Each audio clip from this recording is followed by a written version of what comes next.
Welcome to Canton Chronicle Live. I'm your host, Dixie Normus. And I'm Eric DiGirolamo. Hey, Eric, I noticed we have just about as many people that watched the Marathon Select Board meeting the other night with us tonight. So we're off to a good start. So this week is going to be a little bit of just basically going over some of the things that happened last week. No different than other weeks. We have no breaking news. Hello, Dennis Sweeney. Hi, I'm a brat.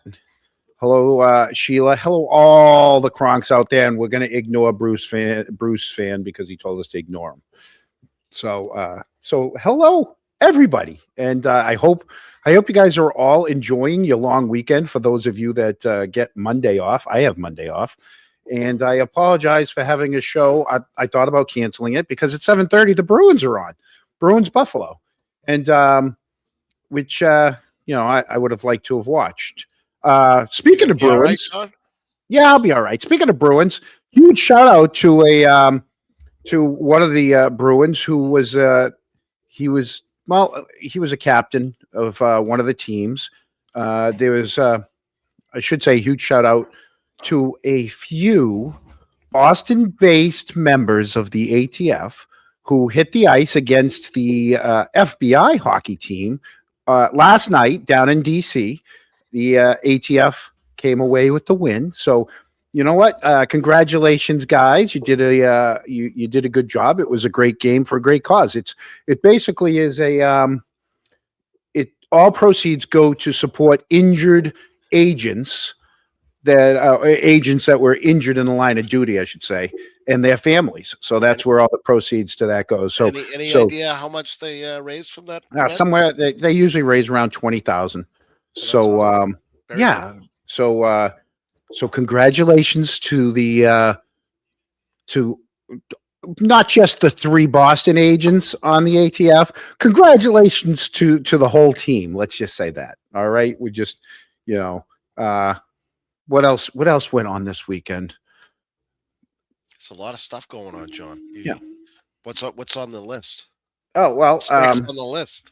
Oh, and by the way, I do have the let's pull the let's get that comment down for a minute. There's the charity hockey game, and I also have there's the list of the guys that were on the team. Just for the anyone that's asking, that's the ATF hockey team. Would you have an advanced scout team down there? I had oh, thank you, Bruce fan. There you go. Eric wasn't going to say it. I had a birthday. John, Eric. I'm sorry I missed your birthday. I was a little under the weather. It's my bad. Yeah. Well, that's all right. And I know that you probably want to know. You probably want to know how I spent it. Yeah, how did you spend it? Okay, well, funny that you ask. So it started with I had been seeing these ads on my gram for this place, and I'll pull it up. It's called Local Hot Deals. They got them around. It's basically every day. So it's on Fridays, everything's $10. On Saturdays, it's $9. Sundays, it's $8. Mondays, it goes right down. Right? They get shipments in from Walmart and Amazon, and then what they do is you stand in line outside. They don't open the doors till 9:30, and they come around with these giant clear contractor bags, and they give everybody the contractor bag, and you go inside. So the doors open at 9:30. You go in. You can't go forward until they rip all of the covers off of all the tables.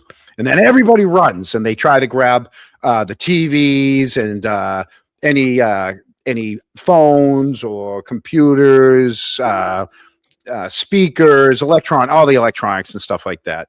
And so this is what it looks like inside. Everybody runs in, and and there's a guy with a bullhorn that he walks around. Please don't open the boxes. Please don't open the boxes. Don't open the box. Don't open the box. And he yells at everybody. So yeah, there's the tables just full of stuff. There I am, right there in the back, number 33. It looks like Black Friday on at Building 19. Yeah, or like the running of the brides. When they it's the same concept. Yeah. So thank you all that's in the chat for wishing me the birthday. And then, so that was the beginning of the day. And then, well, you had to get lunch. And where else do you get lunch than Wienerama? The Wienerama. Wienerama. Yeah, they have hot wieners. They're like $3.25, and you get your hot wieners down there. And so there I am eating. So what they do is it's a New York style hot dog. Then they put some mustard on it. Then they put the meat sauce on that. Then they put the onions. And they top that off with a celery salt. Is that celery salt? Yeah, celery salt. Did they steam your hot dog bun? I don't know, but I know the whole grill was just loaded with hot dogs, wieners. And then came back, got in the hot tub for a little bit, and we ended the night with a little. Had to go to Dedham. Had to make my swing by, talk to my friends over in Dedham, and was at the Tahiti. So yeah, little Tahiti with my stepdaughter. The leather swivel chairs in the background. Oh yeah, with the final. Oh yeah. Yeah. So yeah, I had to hit the Tahiti. So that was that's my birthday weekend. Oh, I left your shirt there. Thank you for your support. You left your shirt here. You took your shirt off again? I left my shirt. Where? Where did I leave my shirt, Julie Jugs? Right at the bar. What bar? At the TV. Did I leave my shirt at the bar? I didn't leave my shirt at the bar. Well, thank you, Julie Jugs. Oh, so I do want to give a shout out to a Kronk that's watching us right now.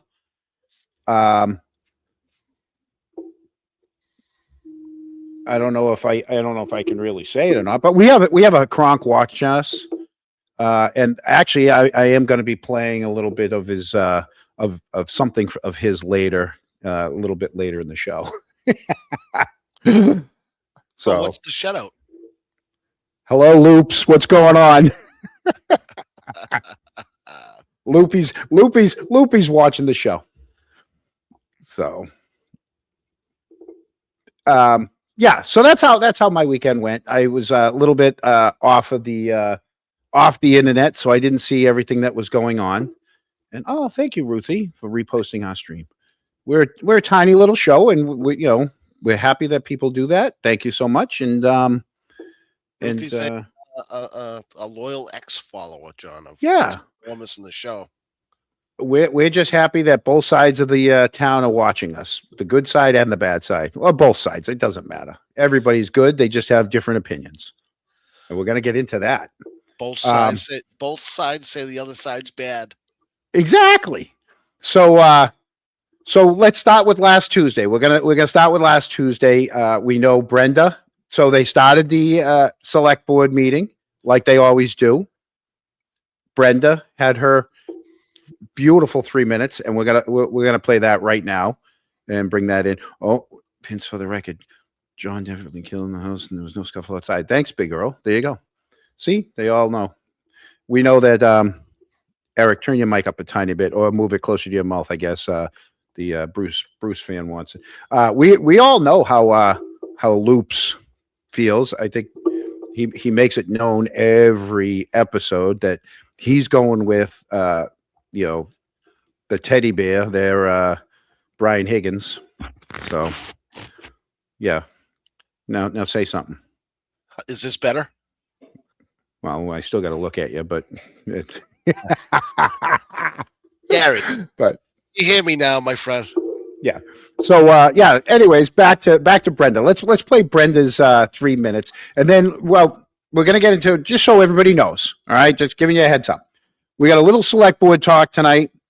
Obviously, we got some forensic, the gruesome foursome to talk about tonight. We got some Kerry Roberts to talk about tonight because she was on the note your objection. We got some of the new motion or the new lawsuit to discuss tonight. And we're gonna have some fun. Hopefully, we're gonna have some fun. We got a lot of stuff. So let's start it off where it, like I said, where it was with Brenda. So let's bring that up. 7:01. Brenda Sweeney, Canton, my opinion. According to the Galvin Middle School 2025 Youth Risk Behavior Survey, bullying increased from 27 to 32% between 2023 and 2025. People started asking questions in 2023 when a certain internet search was exposed and law enforcement lost control of the narrative. Is it any wonder bullying increased in the school in those 2 ensuing years? A very effective way to shut up parents, threaten their kids. Bullying, Canton's signature for decades. Last meeting, there was a pot calling the kettle black moment. A resident stood up, named 2 other citizens, and blamed them for causing all the problems in Canton because they asked a blogger for help asking questions about a murder. Things weren't adding up. We had an uneasy feeling in our gut, so we were searching for ways to find answers.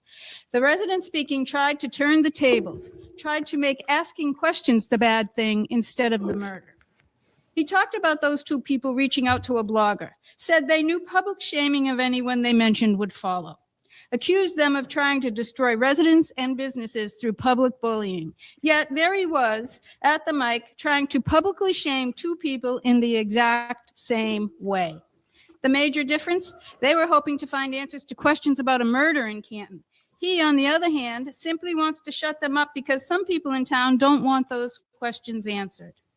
A second resident stated that being divisive in any way is terrible and harmful to all of us, implying if you're still asking questions, you don't care about Canton. Go ahead, do your thing and be hurtful along the way, she said.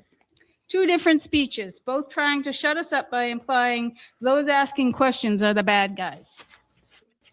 Make no mistake, we love this town and there is zero shame in asking for help to solve a murder. This is about the tragedy of John O'Keefe's death and the uneasy fear for our own safety that followed on its heels. Let's stop using the blogger as a distraction, hiding behind him to mask your own shame for knowing what happened, yet hiding that truth because it involves your friends.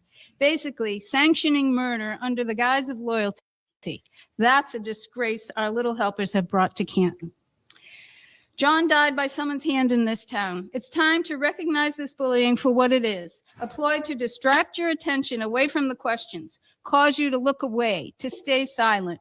These bullies are hoping to circumvent justice by preying on your fears. What a burden that stigma would be for Canton to bear if we let those bullies succeed. We'd forever be known as the town that failed Boston police officer John O'Keefe, one of our very own citizens. Thank you.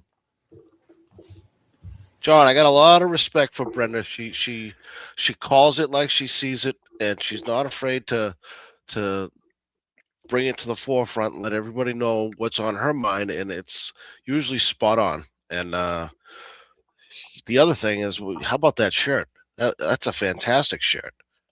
Absolutely. She hit a home run with that one. Well, because again, you have people saying, stop stirring things up. You're hurting the town. Why you involve outsiders? And then you have the rest of us that have been saying, hey, we're asking questions about John's death. We don't feel that we were heard. And now we're getting labeled for it, or we're getting pretty much people are getting bullied for it. God forbid you stand up or you reach out to someone for help, and you got people like Peter Hennessy who get up there the week before and try to shame people. Well, and then you have the forensic 4 there who make comments that people like Whitey who now lives in Narragansett, Rhode Island, Yep. is oh, he's coming in from out of, he's not even from this state, is, you know, is their cry now. Well, And- funny you say that. Funny you say that. Those, so you have the forensic four, and you have a bunch of people who sympathize for the House defendants, and they want to say that, you know, they're being bullied, but then they do they do something like this, and they put, like, let me play something for you, Eric. Go ahead. All right, I'm gonna mute it because we don't need to hear the music part, but you'll hear the beginning. All right, so you get it, right? You got the gist of the music, right? So this is what they put out there on social media that they're so afraid of. They're afraid of you guys out there. These aren't the signs you were holding. These are what they made. Turn it up at the end, John. Okay. And for Yeah, turn people that at up. home, it's just, you know, it's the clown show.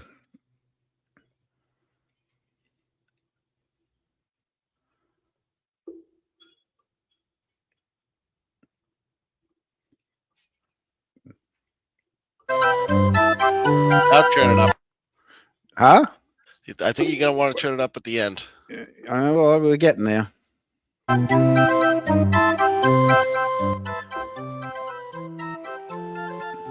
gotta poop. Sorry, gotta go. Protest is on hold. So this is what they're putting out there, because they're so mad that you guys held "I Love Canton" signs within eye shot of a pizza shop, and here you go. You want to answer that, Eric? wasn't Whitey born and raised and grew up in Canton? He absolutely was.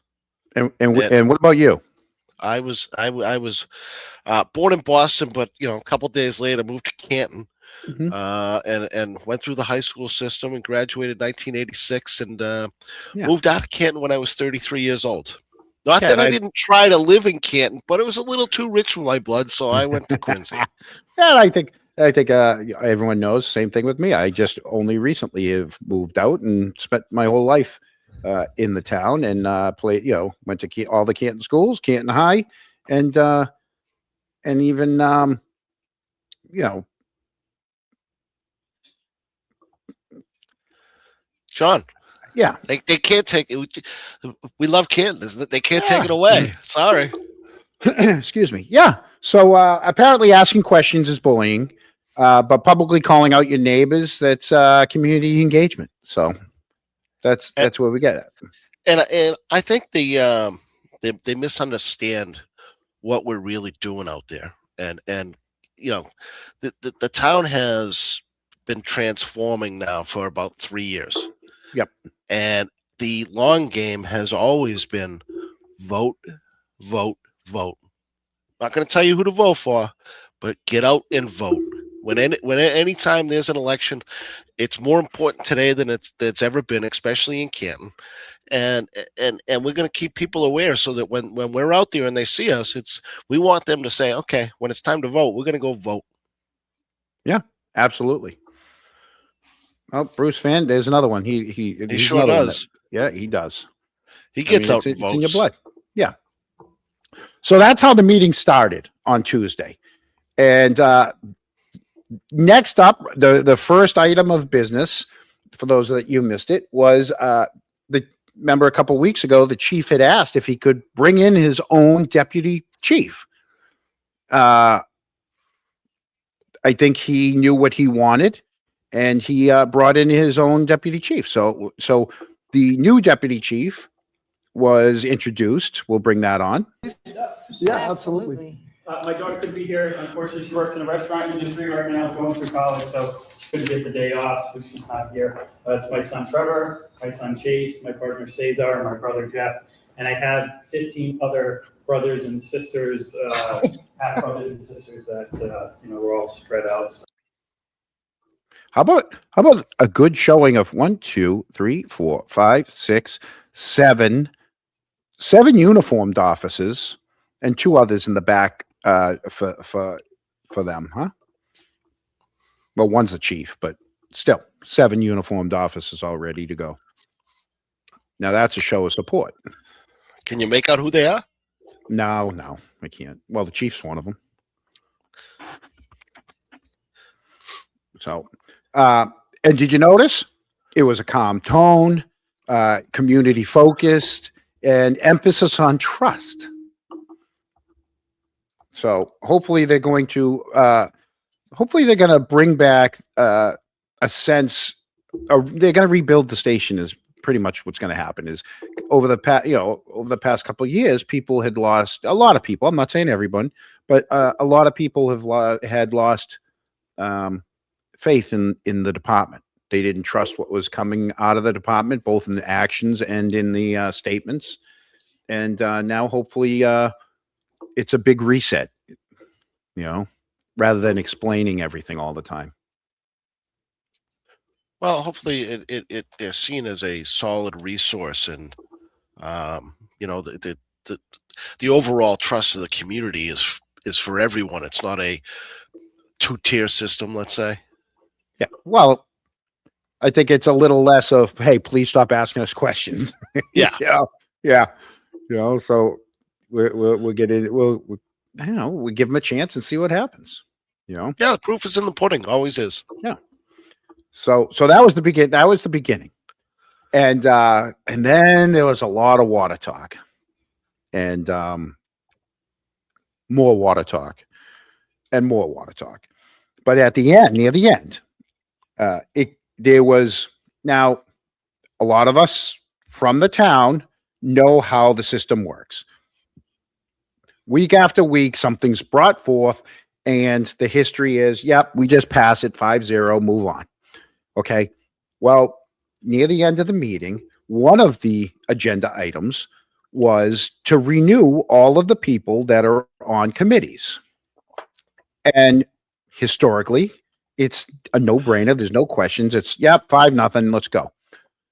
But this time, there was an issue with one of the members on one of the committees. So it was about a 20-minute discussion back and forth, which I went back in and I tried to pull out some of the more, or at least what I think were more important. So we're going to start. We'll roll the clip, and basically it starts with Susan Harrington, who proposes not to reappoint Greg Pando. Greg Pando, who's been on the zoning board for 39 years. I want you to think about that for a minute. 39 years. I mean, he knows zoning. And anybody's ever watched the zoning board, depends on what same thing. It depends on what side of the argument you're on. In the past, it's perceived, some people can perceive it as, if you use certain lawyers in this town, you're going to get what you want. But if you go in there on your own, they're going to make you jump through hoops. It's kind of like how the process goes. And that's how it appears. I'm not saying that's how they do things. I'm just saying that's kind of how it appears. John, this is the same Pando that we hear each time that John Delgado gets up at the select board meeting for his 3 minutes of public comment. He seems to mention Pando quite a bit. Oh, does he? Yeah. Oh, yeah.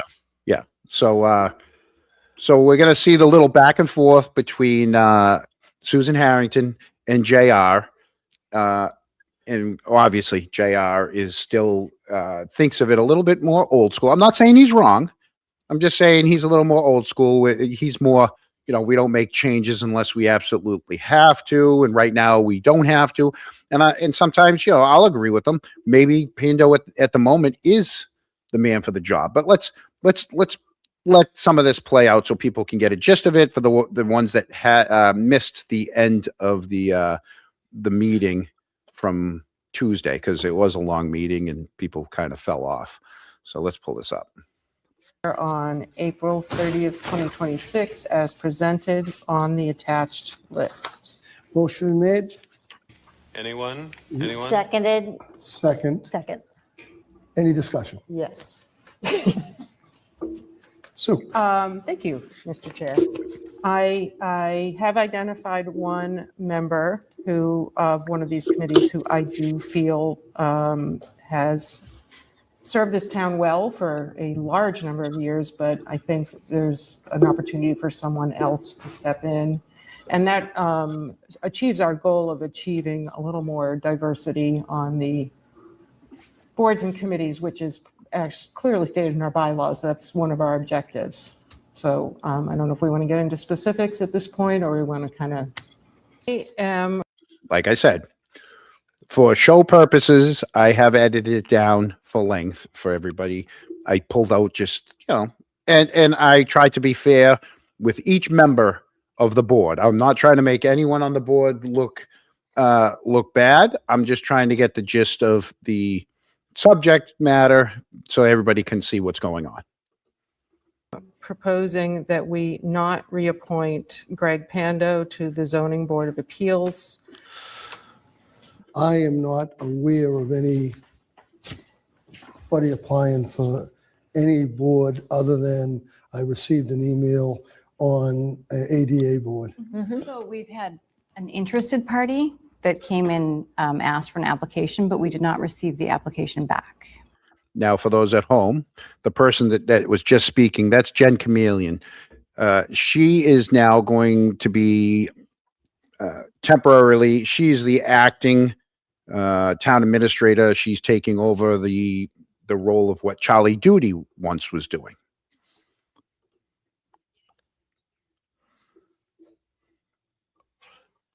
On an interim basis, correct, John? I think that wouldn't be in the best interest of Canton at this time. We're stopping an appointment. That's just my basic comments. So I would be in favor of reappointing. So it's part of the administrative code that annually the board, through its staff, reaches out to board and committee members whose terms are expiring and basically ask them if they're interested in being reappointed. Yep. So the committee members would respond with a positive, yes, they want to be, and that's the list that you have in front of you. Yep. So it is the will of the board whether or not they choose to reappoint these people. But Right. historically and culturally, yes, these lists of people who have basically responded yes, that they're interested in being reappointed are reappointed. So you get that? So pretty much once you're on a board, historically, you're on. You're on as long as you want to be on. They're not taking you off. Well, John, if you look at that board has a lot of new faces on it over the last 3 years. This board here. This board right here, that picture Absolutely. right there. And it's the will of the board. That means the select board are in charge of all the other committees. Unless you're elected onto something, the way on a committee has been that board. And for years, remember, John Conley was on the select board for 30 something years. You had, you had the good old boy network for a very long time. And so if once you get on a committee, you're on a committee. It doesn't pay, but it helps shape the town. Each one of these boards does something different for the town.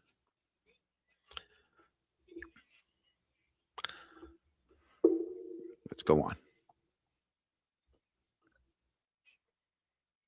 Right, but I'm wondering if we table this decision to the next meeting, is that something that we can have so that we have an idea of who's served like at certain periods of time? Because triggering those vacancies might be an invitation to other community members to participate. And I think that, that invitation is, it is a welcome signal to get people like the future Tom Birmingham involved in one of these committees. So I just wanted to ask administratively and on this board, like, is it possible to get that information and vote on this on these renewals in 2 weeks' time. Okay.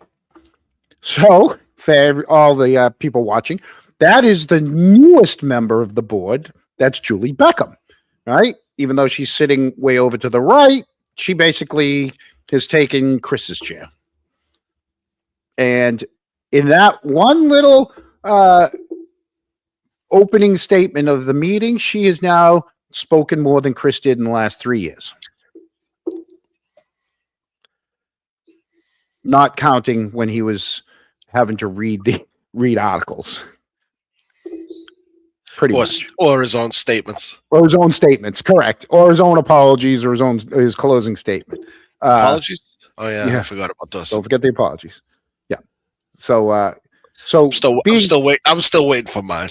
Right. So being the new member, she's like, hey, can we just table this for 2 weeks? So, I know I've only, just got on the board. Give me a chance to look these things over and let me talk about it. So.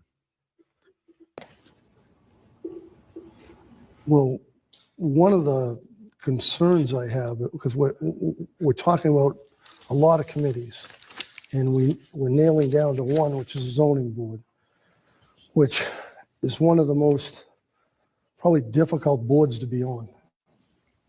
Like I said, so I don't think now is the time to be removing the chair of that committee at all. I don't see it as a benefit to the community. I don't see postponing this till the 28th to get the other committees, because they're going to come out anyhow. I think experience means something, and I think in order to replace somebody, we should actually have a plan to put that into place, to have somebody that's capable of taking the reins of the place, not just putting anybody in there. You're going to be the new zoning board. The committee usually brings it up and say, hey, we got a problem with this member, but I don't see that as a If I may, problem. Mr. Chair. Yeah. So you heard that too. So apparently there's an issue with them, and JR is saying, well, in the past, the committee would come to us and say, hey, there's a problem with this member. All right. And we're going to go on because now Susan Harrington's going to speak again. Two things. Mr. Corey and Mr. Black, it seems to me, both have pretty long tenure on that board. So it's Mr. Black, 2 years. Okay. Mr. Corey is I think he's on his 6th year, yeah. And he's a zoning lawyer, a lot too. So. My other comment would be what's, big part of what's driving this. I'm not against seniority per se, but I've had numerous complaints from citizens about how they were treated by that board. And I've watched meetings and I've seen some pretty unprofessional and rude behavior. So this is why we're here and having this conversation right now. So a select board member is bringing this up because it's something that she herself has seen on top of things that people have come to her with. So she's not just getting secondhand knowledge. She's seen it herself and doesn't like the way things are going and has now brought it up to the chair. Did her homework. So Eric, have we seen any of this in the past couple of years? Not really. I mean, it's few and in far house. between. That's for sure. Yeah, it's behind closed doors. I would say you're right. You wouldn't. This is a little bit of a surprise, knee-jerk situation here, and you all like the sausages. Yeah, you don't like how the it's sausage being made right now. There you go. Okay, here we go. Nope. Scorpio. They're talking about Greg Pando, a member. He's actually the chair of the zoning board. So here we go. I don't know why it hit. And lastly, I would say, Well, I don't think under the administrative code, we cannot, it can't be political. It I just don't can't see be that as political. It's just, I well, see that as a conduct issue. okay, well, And that's part of our duty as Yeah. as the select board is to, as all Jen right, I said. got it. Wow. I'm in favor of Anyone? reappointing him. Anyone? If there's issues with conduct of that board, then I think it falls on the select board to have that conversation with them. What, Eric, what did he just say? I think he was in favor of reappointment. And Uh-huh. that the select board, if there's an issue, need to have that conversation. Well, let me play that again. Of that board, and I think it falls on the select board to have that conversation with them. Where was that the last 3 years, Mike Loughran? When you had Chris having to put written apologies out there, did you not want to talk to your own member of your own board at all over the last 3 years? And now because it suits the way you want to vote, you want to just say, we'll have a talk with them? That's what it seems like to me. Let's back that up a little bit here. You know, as Listen to him again. I'm in favor of Anyone? reappointing him. Anyone? If there's issues with conduct of that board, then I think it falls on the select board to have that conversation with them. There you go. But he couldn't have a conversation with his own member. And we haven't done that. No. My guess is this is the first time he's hearing that.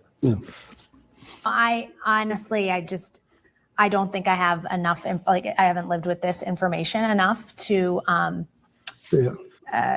Yeah, I mean, That's fair. and I just don't have that history, but I do agree with the spirit of inviting more people to the table. And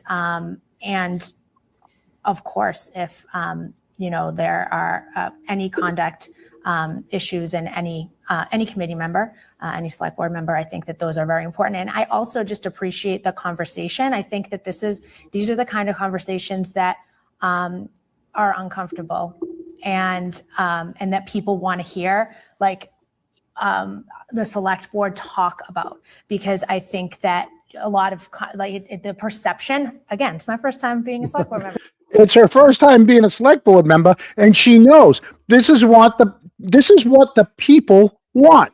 The people want to see you guys making decisions. They don't want it always being a backroom deal. They don't want it always being the sausage. Okay? They want to see you putting things out there in the open and then dealing with them, because that's why you ran. That's why you wanted to be elected. Okay? You didn't want to be elected and run the town out of your dining room in front of your tchotchkes. You wanted to be there for good or for bad to run the town.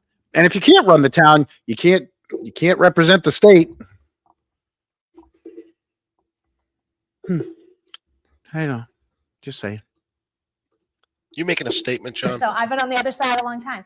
And the perception is that these conversations aren't happening here for the public to witness. And so I have to hand it to you, Sue, to bring this up as a concern right now, because we, I mean, in any business, you would look at a succession plan, you would look at a mentorship program, and we are running a business. Well, somebody gets it right off the start. You're running the business of the town. Right? Yeah. 100%. Had two people come forward with complaints against Mr. Pando, so I'm in favor of holding off for 2 weeks, your first suggestion. And then either we have it and we can discuss it, or we don't. And then we just move forward and approve everyone on this list. I move that we continue the discussion of reappointments at our next select board meeting. And I second that. I'm not in favor of postponing it. I think this should be moved on. So through you, Mr. Chair, I would be opposed to postponing this because if we vote on this on the 28th, the terms expire on the 30th. We don't have enough information. Okay. So now here's the thing. And I'm not doing this to be, to put JR in any bad light or Mike Loughran. These two of the board members, and Susan Harrington was on the board and Trish was on the board. So 4 out of the 5 were on this board. They know that every year this comes up. And yet you wait to the last minute to renew them so that there's never any time to do exactly what he says. So why wouldn't this be done? Right? why wouldn't this be done? Do this a month earlier so that maybe you do have more time if somebody wants to be on a committee, and B, he's going to serve until they fill the appointment. It's not like they're kicking him off the board tomorrow, right? He serves until they fill the appointment. So if he's willing to. If he's willing to, but so just because they don't renew it for the whole year doesn't mean he's kicked off. They're not kicking him off the board. No, but I would assume that if they indicate that they're not going to go with him for the next year, that why would he stay around? I mean, because he loves the town. Yeah, I understand, but he's well, he's going to love the town that got rid of him. It's not the town that got rid of him; it's the board. Well, they speak for the town. They run the town, right? The voters. And here's the other thing, Eric. John. The reason why? Because he's serving the town.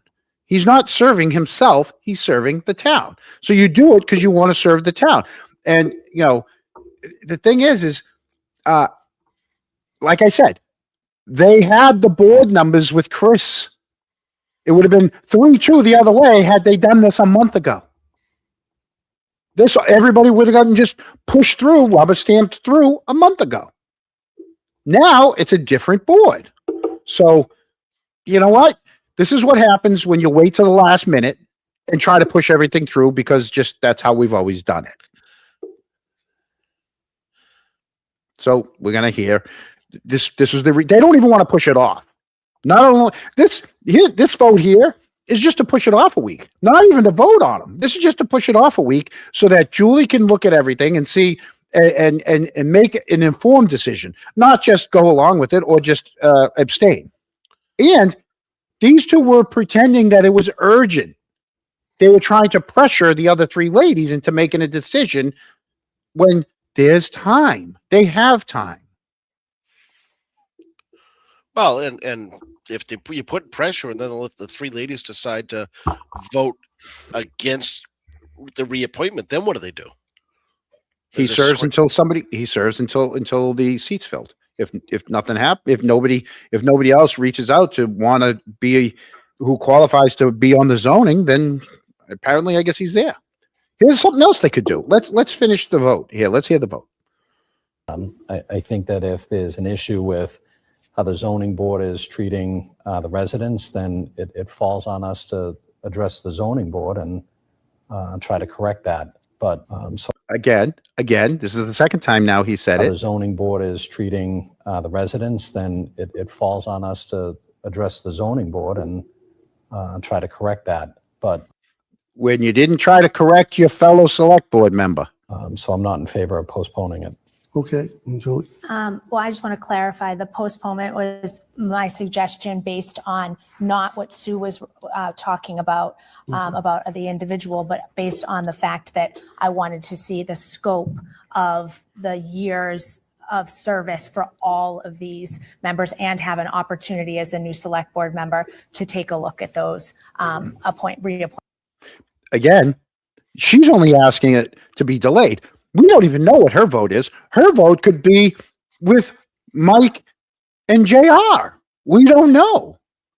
Appointments. Okay, so motion is made and seconded to postpone the appointments of the board to the 28th meeting. All in favor? Aye. Aye. All opposed? Opposed. No, so it's 3 ayes and 2 noes. Ayes have it, we postpone it to the 28th. There you go.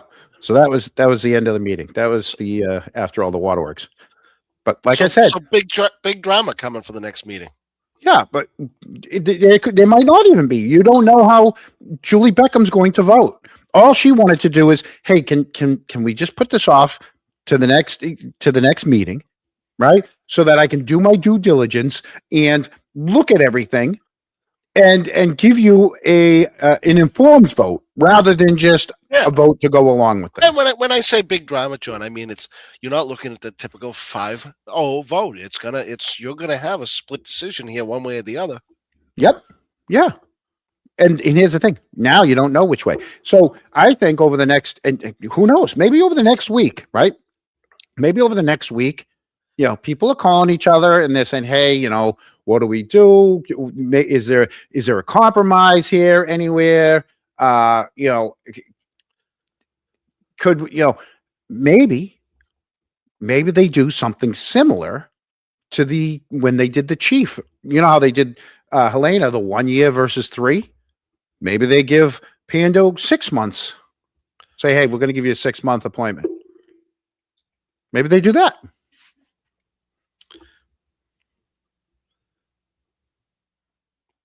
Why, if everybody else is serving for a year, if you get reappointed, wouldn't you want to be reappointed the same way everybody else? Yeah, is you would, but obviously there's an issue with it.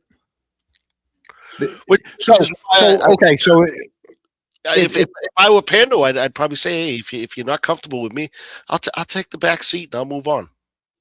Well, then that's fine, because the other 2 members on the board, someone will become the chair, right? Mm-hmm. And one of them is a zoning, so one would become the chair. He's a zoning lawyer, and then the other one, and then you fill in with the third person. Which you still need to find. Well, they also have people, because remember, from time to time when you watch the zoning, sometimes they have to step out because it's something that they might have a conflict on. So there's always alternates that would step in. So now you have an alternate stepping in. How many members on the zoning board? There's 3. Maybe they put them on probation. I don't know.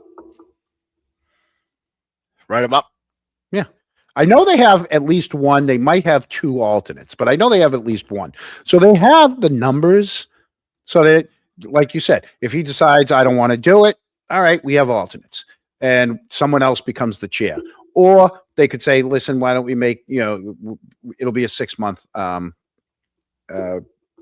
appointee, or he could walk. I mean, so now, within the next select board, there's going to be some sort of options.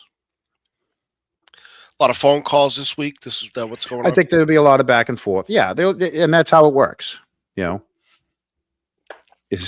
I don't know. Is that the same board doing, is it the same board giving F and F? But I don't know. I mean, there's always something going on, but this is like for the first time. I think, JR and Mike Lochran are finally feeling for the first time 3-2 going in the opposite direction, which is,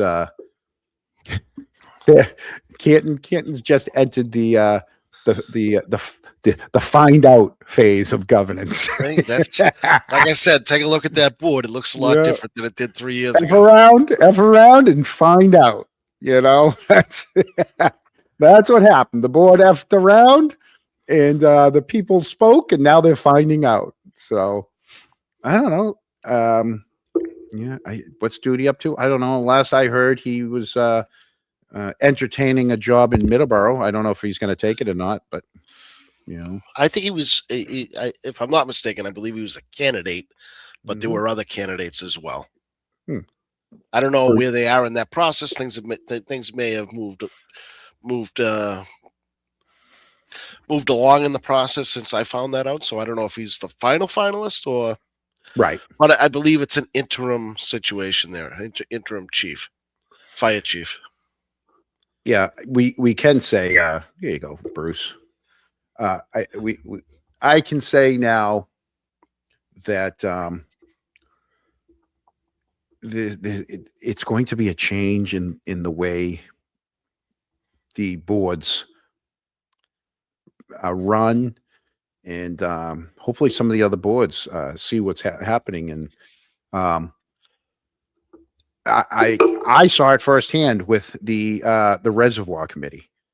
They had a committee, the Reservoir Committee, that never met until there was an issue, and it was awesome because they used to, they were supposed to meet at Pequot Side, but they never met until I tried to get on the board, and then they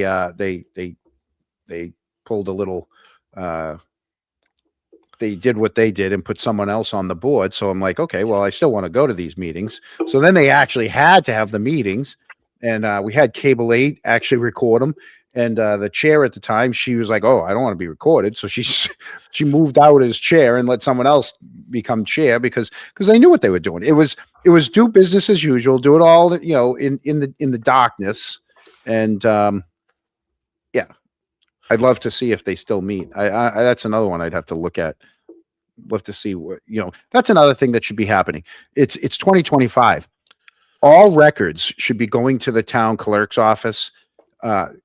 All these meetings, all the minutes should be at the town clerk's and available online. You shouldn't have to go down to the town clerk's office and look for the minutes, or they. Yeah, That's really not online now. I thought that was not online. all of them. Not all of them. Huh. Not the Recreation Commission. It's it was the Reservoir Committee, not the Rec. I think they do record the Rec. They should record them all. Actually, all meetings should be recorded, and even if they put onto like a thumb drive or something and kept so that they can somehow, it should be updated. Aren't those meetings pretty much all covered by Not all of them. community cable? No, there's a lot of small committees, and the other, I mean, some of them do it by Zoom now too, which is another thing. Is, listen, you signed up to be on a committee, show up to the library or Pequot Side or Town Hall, or, it should be in person where everybody can attend. If there's a committee, you should be able to, it's a public meeting, and it should be handled as such. Otherwise, then don't be on the committee meeting if you don't want to do it in public. The general public has the right to view all these meetings, be a part of these meetings, and if you get people that aren't these Zooms, sometimes I mean, I do Zoom for work all the time, and there's always issues. Oh yeah, you know what I mean. So why deal with issues when you can just have the meeting in public and anybody can come that wants to come and have their voice. Not only that, Eric. You're also leaving it up to, as we saw, when the select board was doing their Zoom things, you see John Conley muting his mic and he's talking to someone off screen. You see, you're seeing stuff that shouldn't be happening. Mm-hmm. Right? Their attention isn't on the town. Their attention is somewhere else. So these Zoom meetings are not, they shouldn't be doing these by Zoom meetings. It should be in person. That's just my opinion. Everything on our show is my opinion. A Zoom meeting should be a last resort. Exactly. In this kind of environment. Mm-hmm. I get it why, your everyday work situation where you've got people all over the country, mm-hmm. and you need to have Zoom meetings. But when you're in a town and it's a town related, there's plenty of opportunity to set up a public meeting place. Yeah. Yep. Absolutely. So, so that was your select board review, and now we get to the fun stuff. All right, we're gonna pivot a little bit. So,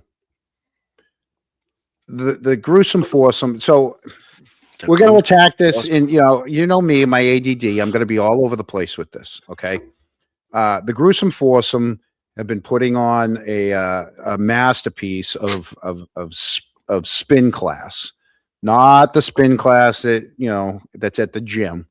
This is the narrative spin, and let me play some of the stuff, and we'll get to it. I got to go back and forth with some of these just so you guys get the gist of what's really going down with these people here.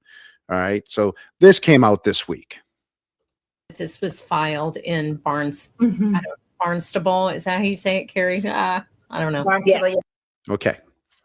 So right off the bat, they're talking about the new lawsuit that the House defendants filed against Karen and Aidan Kearney. All right. And once again, you have it's only 4 of them. Correct.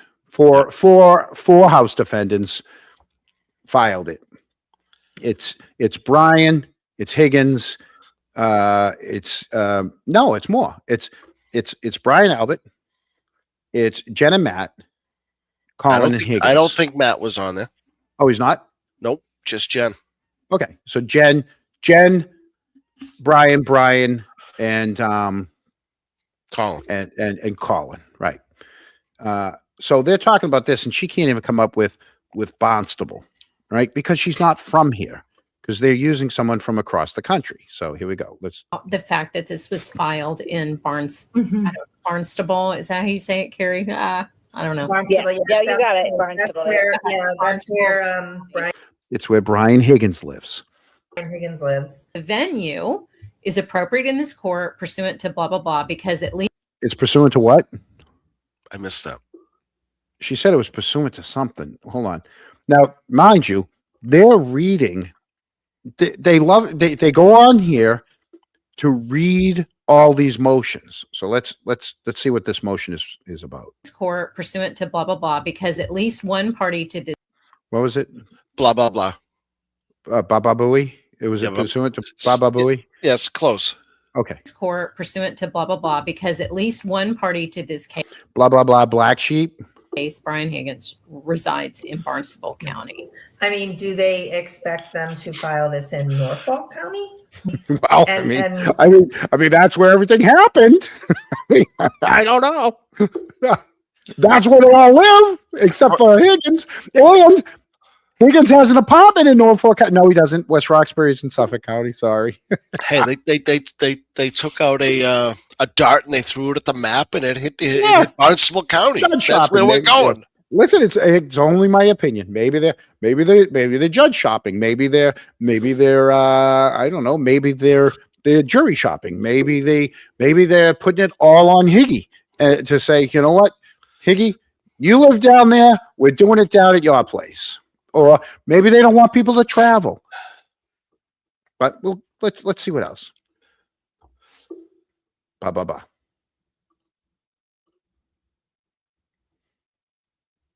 It's coming on now. What's going on here? Did I mute it? And No, and we all know, and I think everyone's pretty aware, the witnesses, they have been abandoned by Norfolk County. Yes. Why you don't see them interviewing with every single news station and doing documentaries right now. You don't what? So first off, they were abandoned by Norfolk County? Abandoned. Abandoned by Norfolk County. Momo doesn't take those calls anymore. Is that what it is? It sounds like it.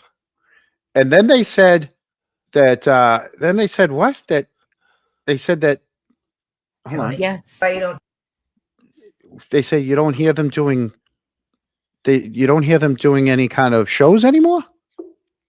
There's a big fight between the Bruins and Buffalo at the moment. John, So focus, will you please? You listen. You had your kids over last week, and I'm watching the Bruins. Okay, you know. Yeah, a well, lot of- you could DVR the Bruins. I mean, the the kids were live. None of them dropped their gloves. It's fine. It was just a lot of pushing and shoving. It's good. Buffalo guy took a run at a Bruin player on the boards. That's all it was. All right, let's keep going. Ba ba ba.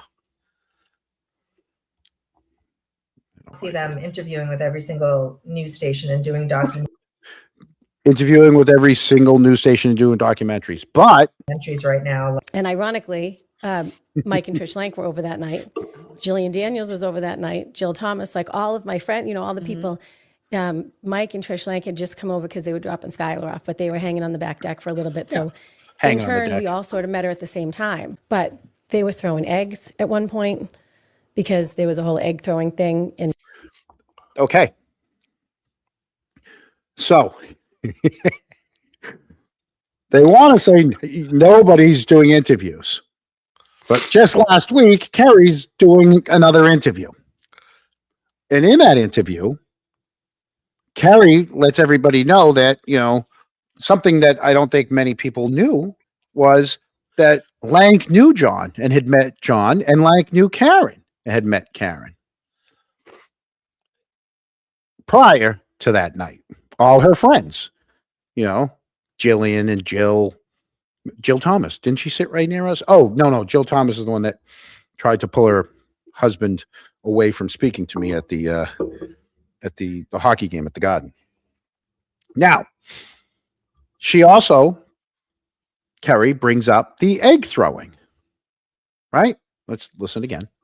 throwing eggs at one point. Yeah, hold on.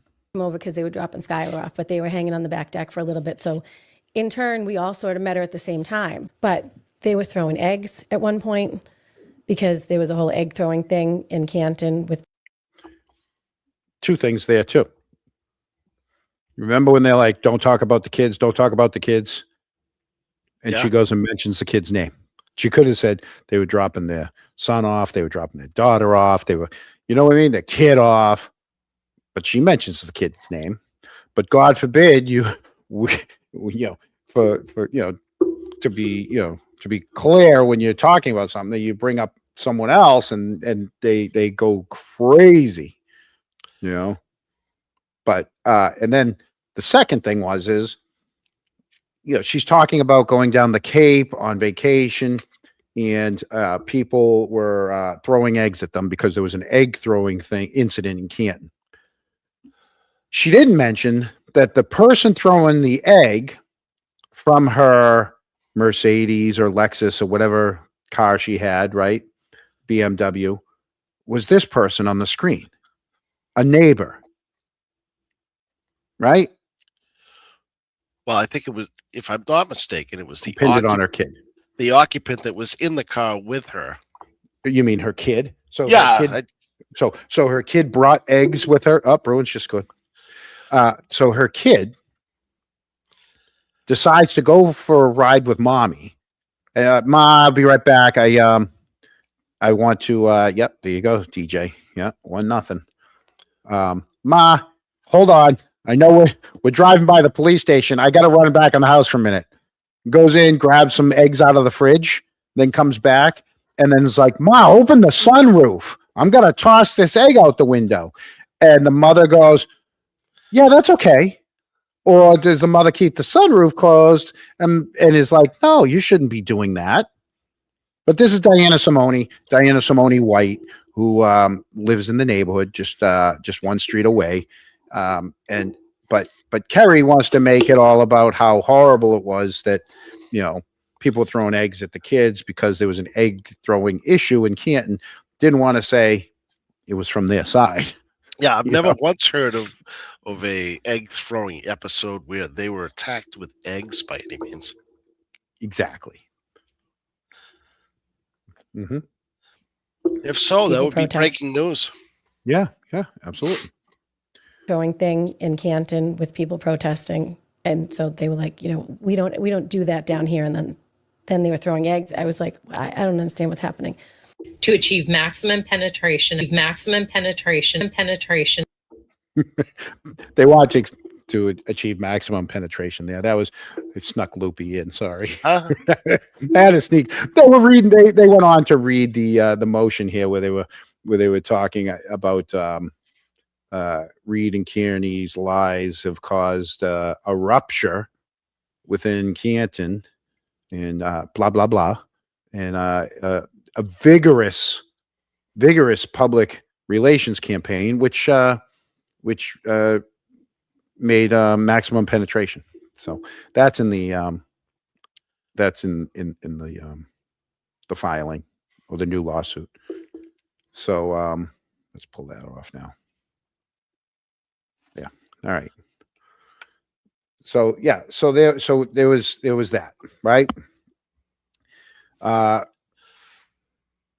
Now there was some things that weren't mentioned.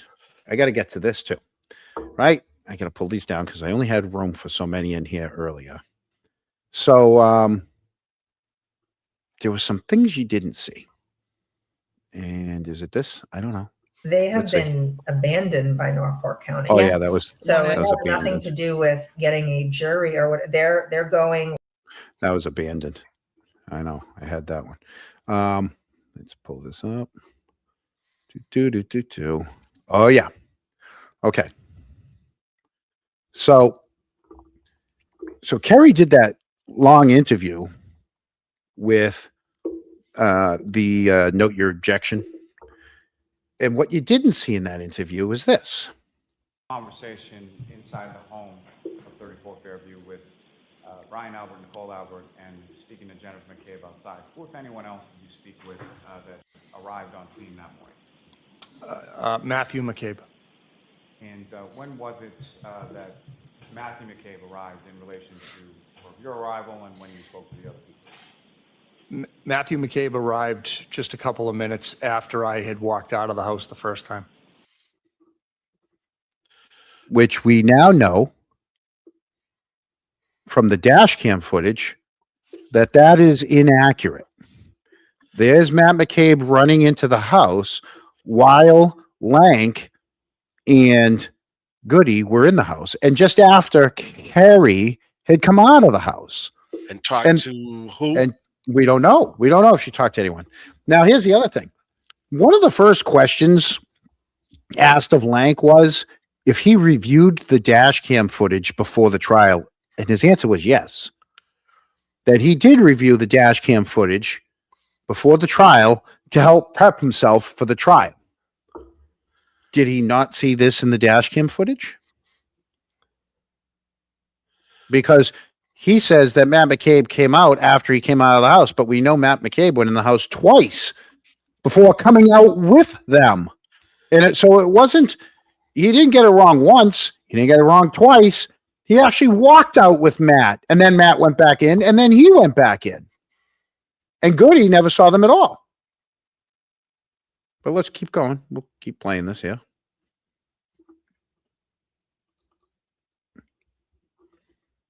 All right. Because then you're going to see Matt come running back out. There he goes. Running back out to the car. At the time that you were in there, do you recall seeing, or who, if anyone else, do you recall seeing in there besides those three people, yourself and Detective Sergeant? Nobody. Nobody. There he goes out again. Going down the walkway. Then he comes back in.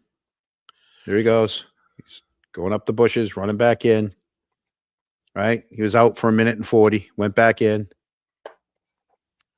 The time that you were in there, do you recall seeing, Again, or just in who, if case. anyone else, do you recall seeing in there besides Nobody. those three people, yourself and Detective Sergeant?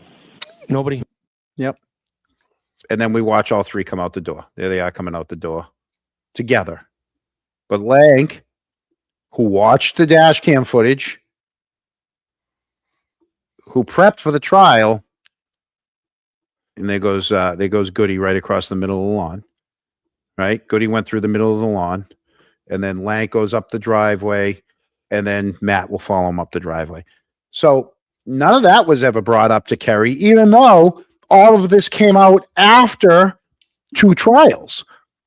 So after 2 trials, all they want to talk about is the bullying, the social media stuff, the harassment. Well, there you go. There goes one walking up the driveway now, and then you're going to watch now the other one's leaving the front walkway, and he goes up. So Lank just went up the driveway. Now Matt waits at the end of the walkway, and then Matt goes up the driveway too. You're going to see him.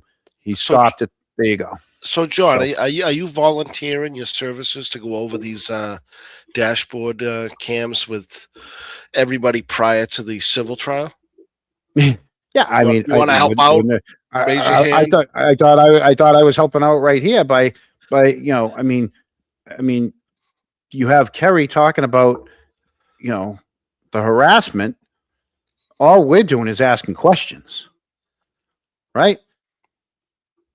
And what all you get is it doesn't matter.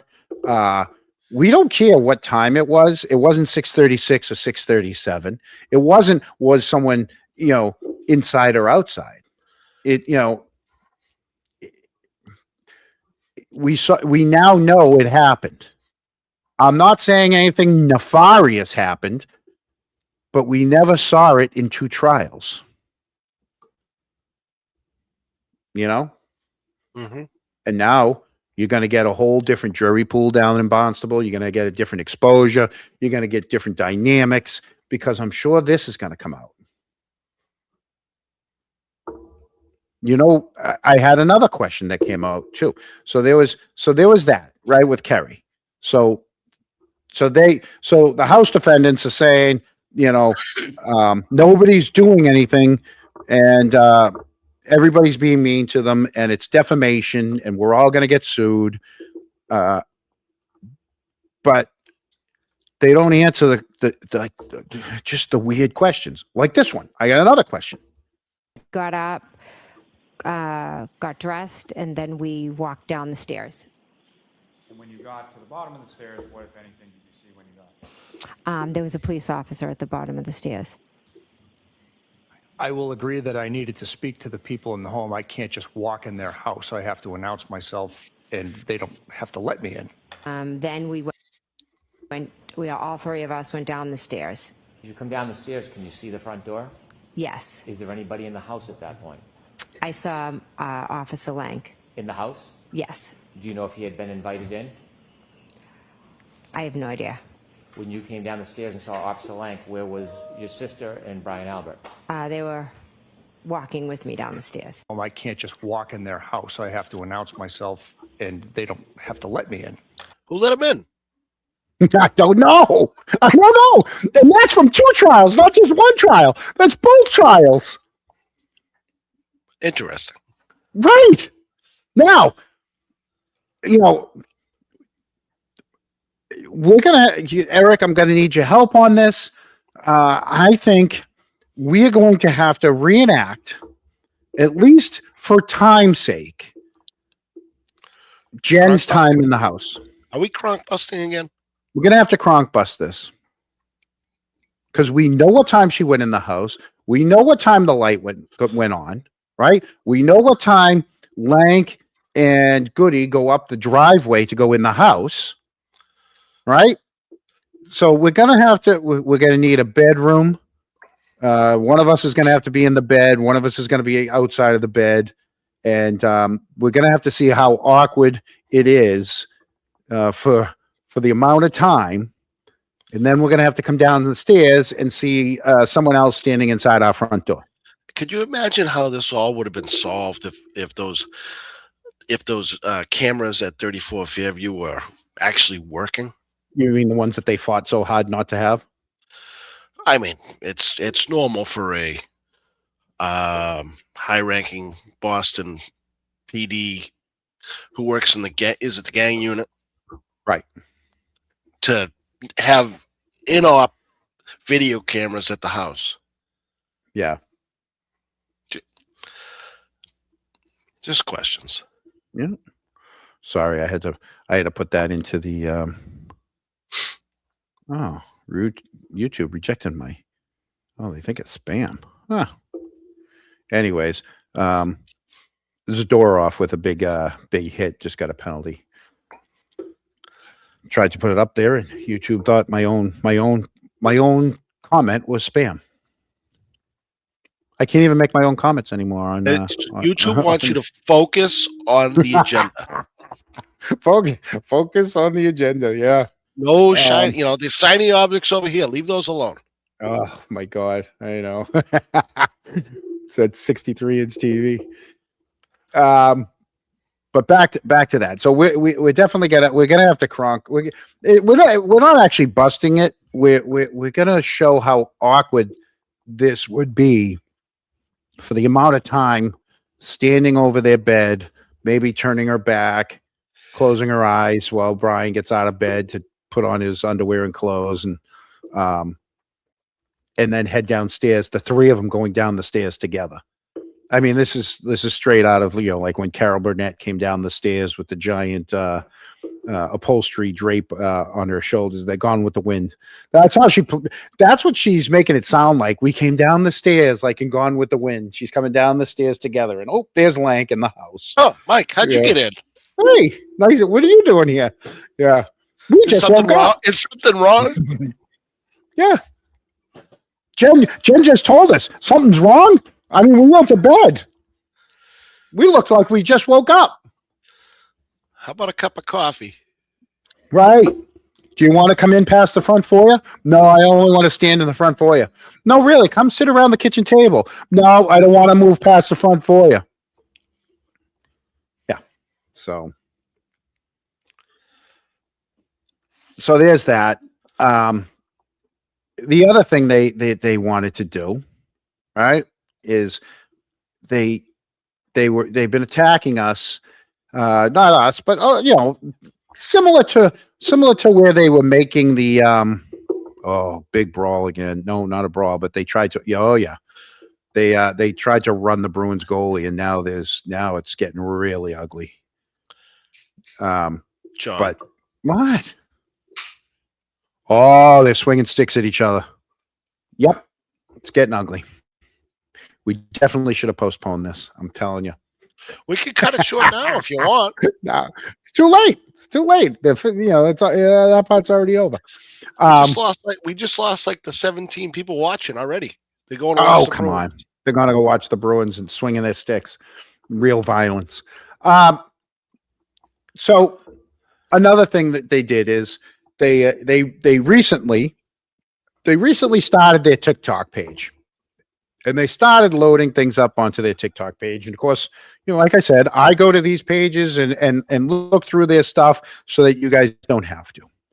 I'm doing my public service. Thank you for your assistance there. And one thing just caught my eye. One of the more recent things that they put up there was there was two things. It was actually in a video. That water meter must have pinned them all there. I know. Wonder what that water bill was that month. Huh. Maybe they should check the water bill. One of the things was this. This was in one of their videos. Okay. Right. They want to say that there's public intimidation at town meeting. They want to say that this chicken is public intimidation. John, that looks like a rooster. No, that one's that's a chicken. That's like foghorn leghorn chicken. No, I think it's a rooster. I bought it as a chicken. It said chicken. A rooster would have. I don't know. You know what? Now I'm gonna have to look into that. But all in the same family. So, yeah, pretty much. So they're saying that it's public intimidation at town meeting. Again, I have to remind them that they're factually wrong. Those were the meetings in which everybody would get up for their 3 minutes, and it was there was a lot of anger, and this is when Tom Theodore was trying to shut down public comment because they were trying to get the crowd to stop coming. They want to shut everybody up. And I didn't want to get up to the mic and be one yelling and screaming. I figured I'd stand at the back of the room with a sign that said the select board of chicken, right? That was my protest to the select board saying that, hey, you're chicken. You won't let us talk. And this is There's before nothing. This is before they went to Zoom. Before Zoom. And when Tom Theodore was at the helm, and it was my protesting the select board, and yet they want to make it sound like it's I'm intimidating them at these games, right? So then they go and they start saying, oh my God, Jen can't go anywhere. Kerry was talking about this, and the gruesome foursome were too, where they said Jen can't go anywhere. People take pictures of her in public. Who would do such a thing? What kind of person takes a picture of another person in public? And you come up with this. Not only are they upset that Tom Beattie invited us to go sit with him and watch his daughter play basketball at the same school that we all went to. We never said a word. We said hi, right? We never took pictures of anyone, but they sure as hell took pictures of us, right? So it's all projection. They want to say, oh my God, look what they're doing to us. And then they go and post literally what they said we're doing to them, they're doing to us. They don't get it. But that's because this is the spin of their narrative. So that's where we are. Whitey looked engaged in the game in that picture. Yeah, I was probably Googling the rules on something that I didn't understand. One of the questions we were having a big debate on some of the rules that were going on because You were texting Mullins that they were taking pictures of you. No, I didn't even know they were taking pictures. If I knew that, I would have given them my good side. You know, Which side's totally that? would have. This side right here. No. Don't bend over. Yeah, it would, but so they got that again, and I just don't understand where they go with some of this stuff. My God, we're 3/4 of the way through, so that we got that going for us now. Well, that's good. We're right on time. Yeah, it's 8:22. Yeah, we can You know? be done in like another 40 minutes. Yeah. There you go. Couple hour show. That's like the recipe right there. Yeah, no. And meanwhile, I can keep watching. The Bruins. I think last week was what, 3.5 or something like Yeah, that. last week was a little long, but that was the farewell tour. You would put you would put a long week into that one. Yeah, a lot of effort goes into this, John. I know. Mm-hmm. I mean, by you, I just show up, but at least they show up, right? Right. So, go ahead. I was just going to say, at least I get the tour of what's going on about an hour before the show. Yeah. Well, I mean, I come up with it an hour before the show. Today you did. Yes, I know. Just you had a busy week. It was your birthday week. I understand. You prioritized yourself this time. Yeah, I did because it was my birthday. Because there's some points that I didn't hit on that when you go back and you read your notes, you realize you missed some things. Both videos that I showed you about Jen coming down the stairs and the one where Kerry goes in the house, comes out, and then Matt goes in and out, right? The pushback you get from the House defendant social media peeps, right? It doesn't matter. It doesn't change what happened to John. It doesn't affect the case. Yeah, it does. It affects the integrity of the scene. All right. The scene wasn't secured. You got people coming in and out, right? Entering and re-entering, right? The chain, it directly impacts evidence contamination, the chain of custody, credibility of the investigation, and the credibility of all of their statements. The entire thing was a cluster from the beginning to the end. Right. Every agency that touched it messed it up. Pretty much. At least in our opinion. In my opinion, yeah. Good. I'm sure you're with me there. I'm totally with you. And then they're going to switch because I know Kerry said it on the Note My Objection show that, their memory has changed now over the course of a couple years, right? They're going to soften it to, well, the events were chaotic. We don't remember the exact time. That's why they did a timeline. Mm-hmm. They put it all together so they could, have it written down and they could remember and refer to it. Right. Every accusation is a confession. I hope. Jermaine. Jamin. Is it Jaman? Jamin. I be Jamin. What song was that? I be Jamin. Oh, you had an open net. Missed the open net. Anyways, you're going to hear that a lot from me. Bob Marley. No. The other one. I be Jamin. That I know the Bob Marley one, but there was another one. There was like there was like a look at that empty net. There was a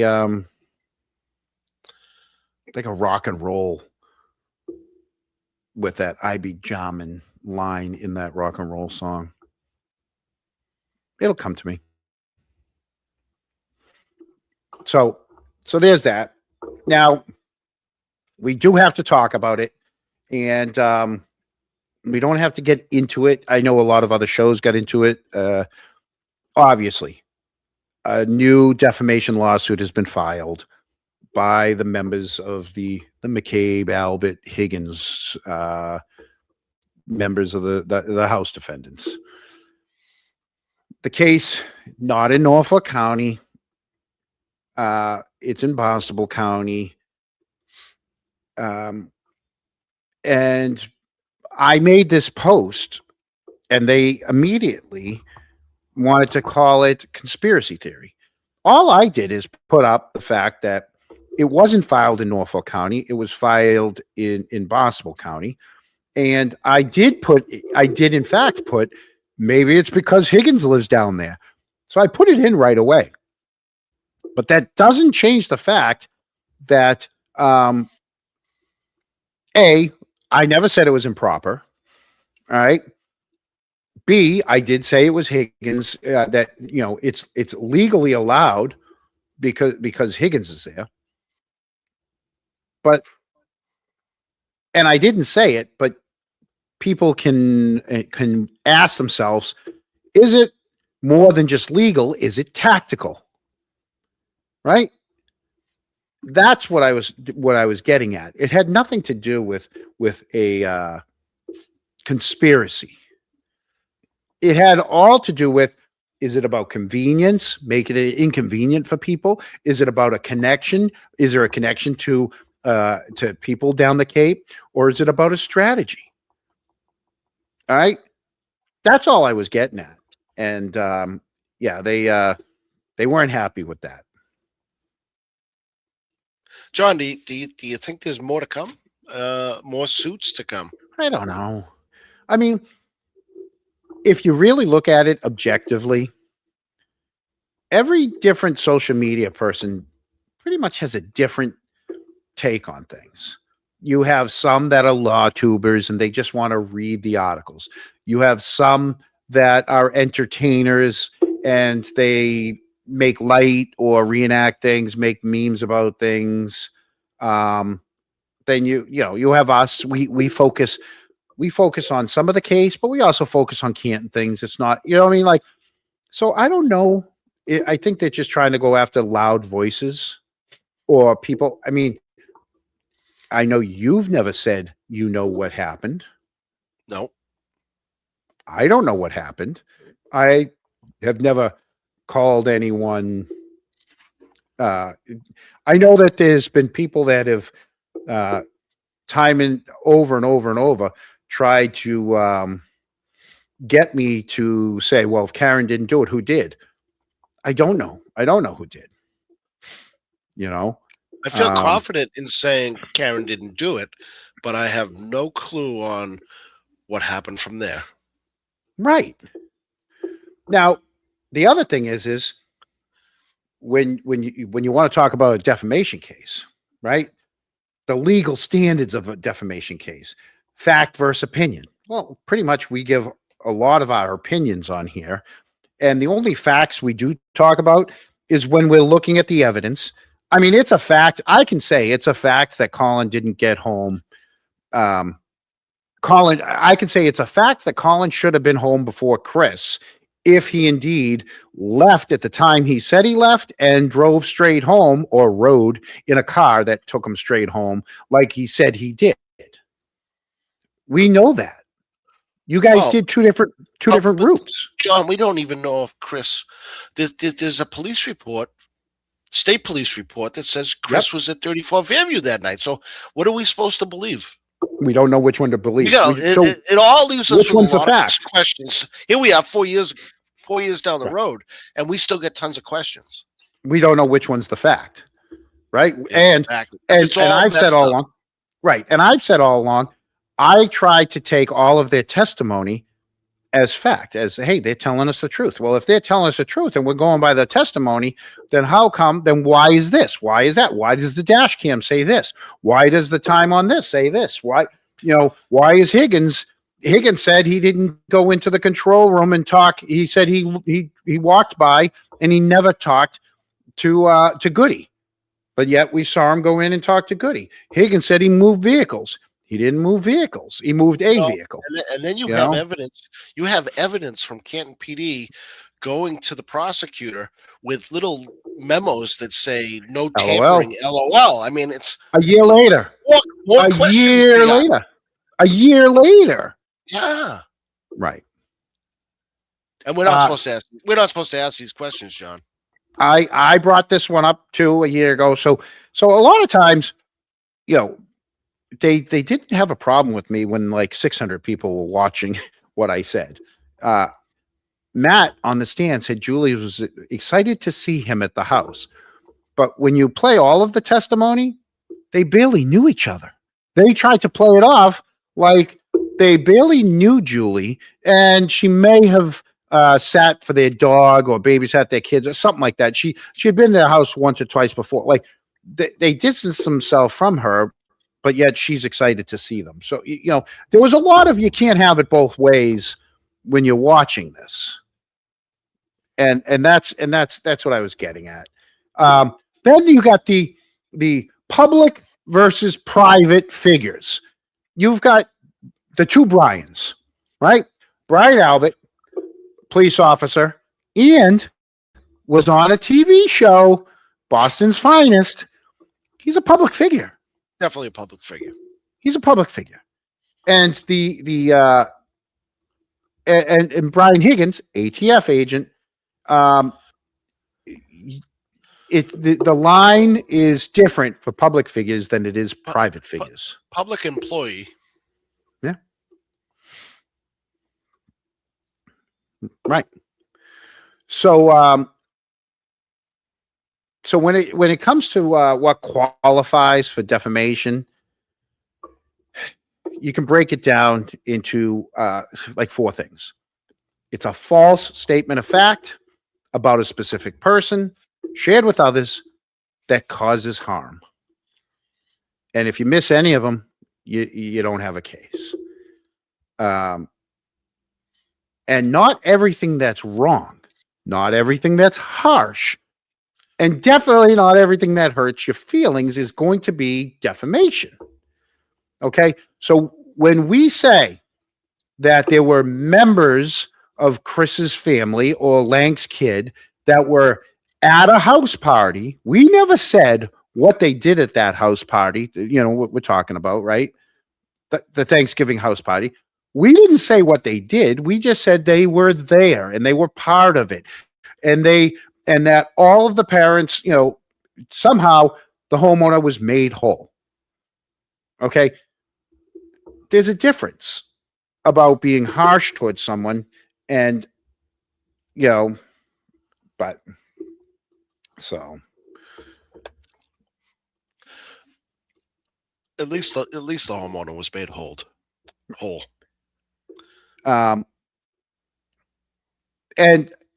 then you have fact versus opinion, which we discussed earlier. A lot of our show is opinion, except for when we're talking about the facts of the case, stuff that we saw in testimonies, evidence that we saw, right? That's when it gets risky. He did X. She committed Y. Those things can be proven true or false. So if we said she lied, right? She's a flat out liar, or she, if we said something that was about Jen upstairs, or she watched them get dressed,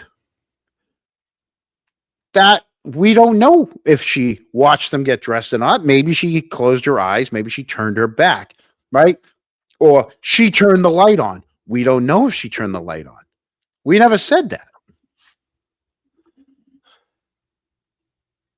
You know, we said that there was an inconsistency, or how, you know, where we said, or if people said she didn't put donuts in the car.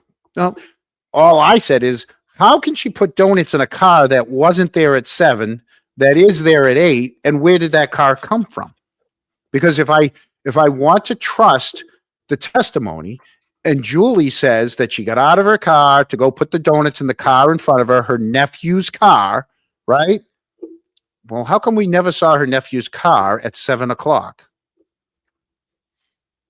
It's a good question. Where was her nephew's car at 7 when it was there at 8? You never heard either Lank or Good mention any sighting of the dog. Where was the dog? Same thing. Thank you. Enough is enough, Cheryl. Thank you. And thank you all that have said it throughout the night. It was a very good birthday. So thank you. Yeah, not one person. Not one person testified that they let the dog out in the morning to go do its business.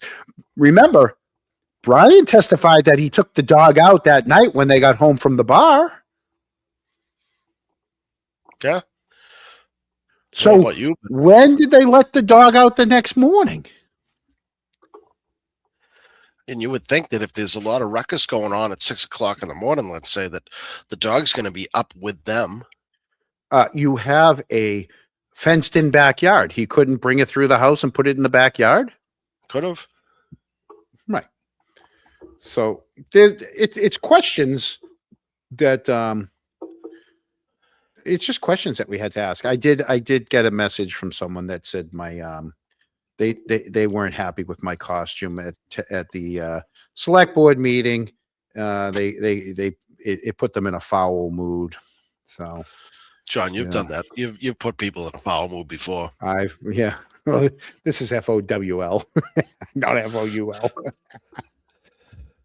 Oh, so when I say things like something doesn't add up, in my, this is questionable. The timeline is questionable. There's inconsistencies there, right? That is going to be safer than me just flat out saying, so-and-so is a killer. Now, we saw what happened with, everybody wants to talk about, what was his name there? InfoWars guy. The Alex Jones. Alex Jones said stuff that he knew was false, but he was getting a rise out of people as opposed to believing in something or, Eric, and here's the other thing. Twice now, I've gotten something wrong. Both times I retracted it immediately. The minute I was told that, no, you're wrong. You know what? I'm sorry. And I put an apology out there. You think you've only got it wrong twice? Yeah. All right, good. Maybe. I don't know. Yeah. I would assume. I mean, that was the only two that I, everything else I'm just, analyzing. I haven't invented anything. No, I don't think you've invented anything.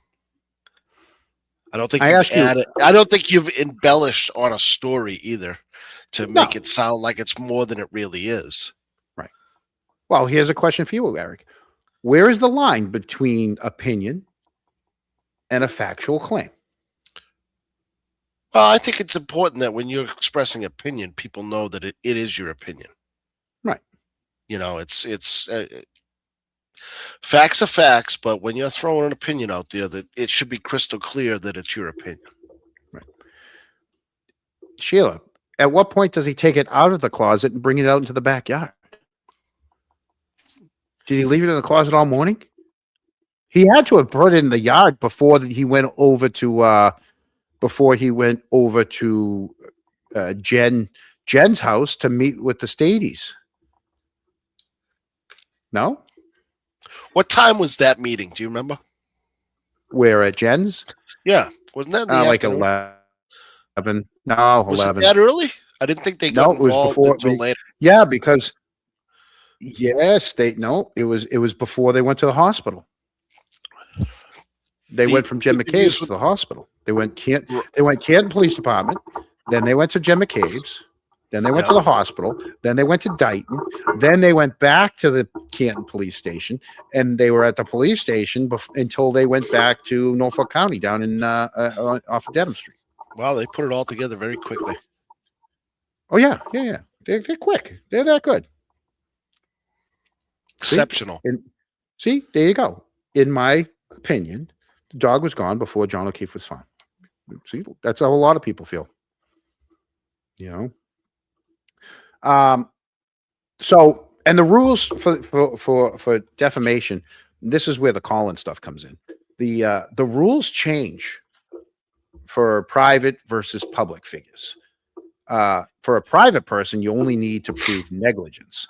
For the public figure, such as Brian and even Jen and Matt for that, because I mean, they became public figures after the second trial.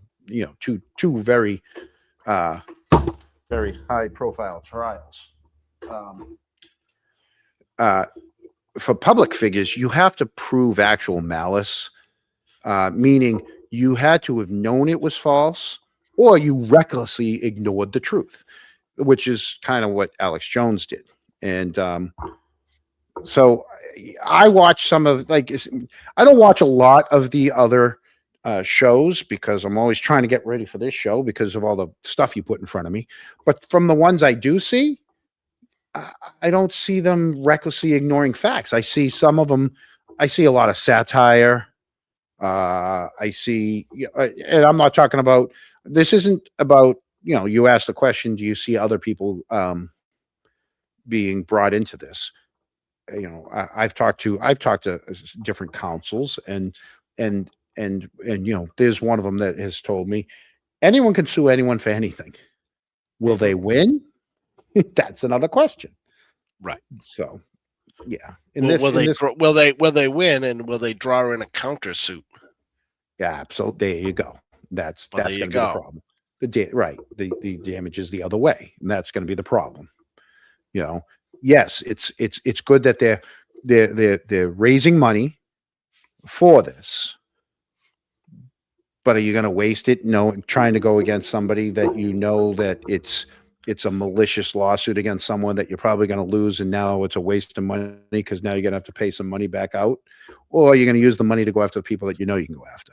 Well, and speaking of the money, there's been a motion made by Karen's team to separate the two, to separate Aiden from Karen.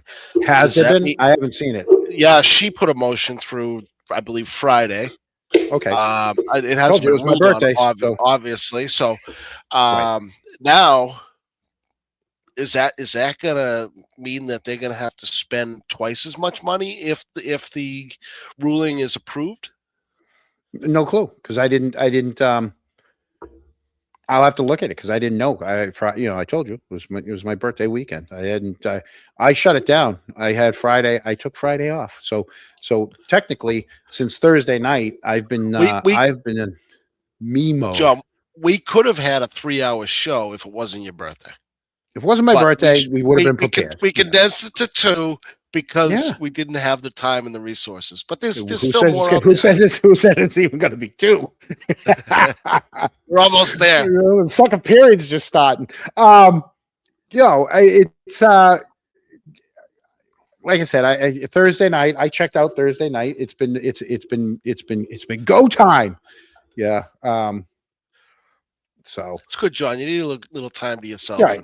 And especially, of course I did. Your birthday's only come once every. I had to have a Snickers. I had to have a Snickers. Want to get away? You know what the worst part was is Google reminds you of the year before or 7 years ago. 7 years ago, Mullins and I were in Montreal. Having a grand old time. 7 years ago. We go to Montreal, and I rented and it was brand new. It had 1,200 miles on it. It was brand new. It was a Camaro SS, and nice. We cruise up there, and we get to the border, and hand the guy our passports, and right away he's like, "Not your car?" I go, "No, I rented it." "Well, why'd you rent such a fancy car?" I'm like, "Well, because it's my birthday weekend, and I didn't want to drive mine up here." And he was all pissy, and we got in. You're Canadian. We didn't. We parked it right there at the front of the hotel. We didn't use it at all until we went back. And of course, on the way back, the guy at the American side on the way back is like, "Oh my God, is that a real SS?" I go, "It is." I go, he goes, "Is it fast?" I go, "It is." I go, "Yeah." "Oh my God. Hey, bonsoir from Nova Scotia. There you go. Bonsoir, mes amis." Yeah, that means good night, my friend. All right, Eric, just so you know, my Canadian family. I appreciate you translating for us. Yeah. Oh, there's big news up there in Canada, by the way. Como Seafood has been sold. Related I to gotta- like the I gotta- Commos from Canton? Yes, it's COMEEU. Who they sell to? Let's see. Did you just freeze? No. Oh, did I? Hold on. Well, I can hear you. Oh, you know why did I? Oh, look, I'm moving. Yeah. Now I got to open up the other tab. That's why I opened a different tab. That could be why. Yeah, there you go. Yeah, that's why. Mercy Seafoods, one of Atlantic Canada's largest privately owned seafood companies, acquired Nova Scotia-based Como Seafoods. And let's see how much it was for. I got to accept these. Oh, look at that boat. The Lady Como 3. Como Seafood was 80-year-old supplier of whitefish, shellfish, salmon products. Did they say how much it was for? No. I'll find out. It's 80 in the years in millions. business, huh? Yeah, it's going to be millions. I know it. And what's the relation to the Canton Commos? We're all Comos. Cousins. All right. Clarence used to own it. Yeah. His daughter still wishes me happy birthday every year. Did she this year? She did. I know she did. John, I've been watching the clips from George is doing clips for the Historical Society on Facebook. I'll tell you, it's a lot of fun little stuff that he goes over in there. I did. Did you see that top hat? That top hat was unbelievable. I couldn't believe he didn't have the white gloves on to open that thing. He should have had the Stanley. He should be like the guy with the Stanley Cup. He should have the white gloves on when he shows that stuff. Absolutely. Doesn't he know the oils on his hands are damaging it every single time he opens it up? Showing a hat. It was from Abraham Lincoln. That a Canton resident wore to Lincoln's inauguration. Yes. Yep. George, get the white gloves, please. Well, I don't. Oh, I'm looking at the building right now, the Como Seafood building. That's where we go down and we used to get our ice down there. You ever see those places where you go to get the ice and you basically it's just a big chute, and when you hit the button, all the ice comes out of the building and comes down the chute and stuff like that. Yeah. Yeah. So, I don't know what happened there. What happened?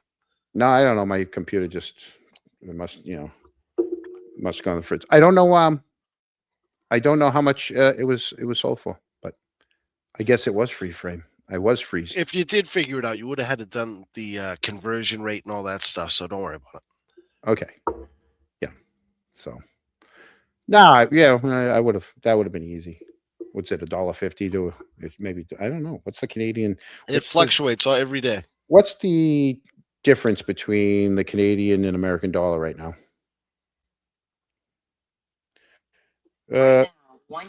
Almost $1.40 to $1.39. So $1.40. Almost $1.50 to $1. I remember back in the 80s. Your dollars go a long way up there. Yeah. I remember back in the 80s when it was almost $2. Oh, did the clubs love us? Oh, yeah. Which clubs was that, John? The dance clubs. Yeah. The adult only ones, yeah. The discotheque. No children allowed. Well, if you're 16, 17 and older. Oh, a Chetty Camp. We've been to Chetty Camp. I love Chetty Camp. That's up in Chetty Camp is all the way up in don't say it in the text. Where the heck did we go up in it's north of Nova Scotia. We went around the Cabot Trail there.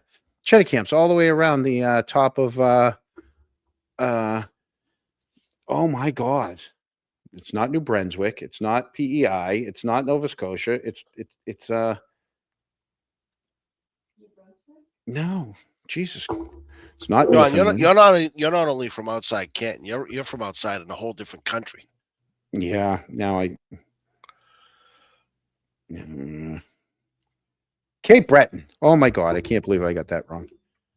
I couldn't remember it. Not that I got it wrong. There's a bar in Chetty Camp that it looks like a lighthouse, and you go inside, and it's a giant. They have pool tables, and every wall is loaded with hockey shirts from all over NHL, minor league hockey. They got other sports on there too, but it's mostly all just hockey shirts.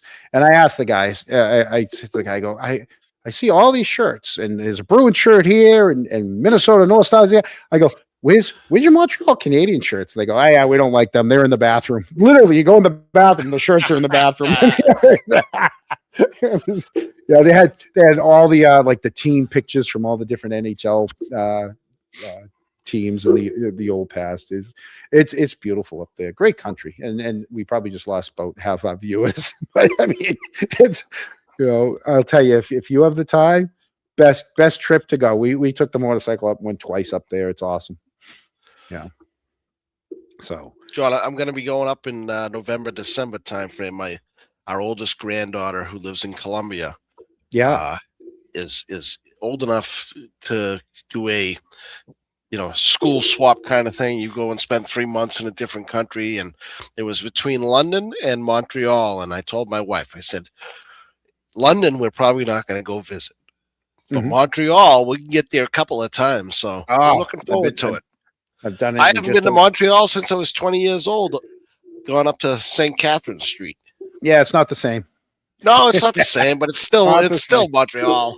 Oh yeah. No, there's still tons of great places to go and see.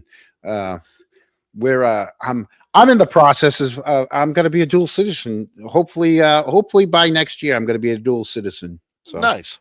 Half those people that says he doesn't even live in the country. Well, you're right. I'm gonna be a citizen of Canada too. I'm gonna, Don't you have to spend a certain amount of time up there? No. No kidding, huh? You just it was first descendants, and now it's basically any family member. And I was a first descendant, anyways. I mean, my father was never an American citizen. No kidding.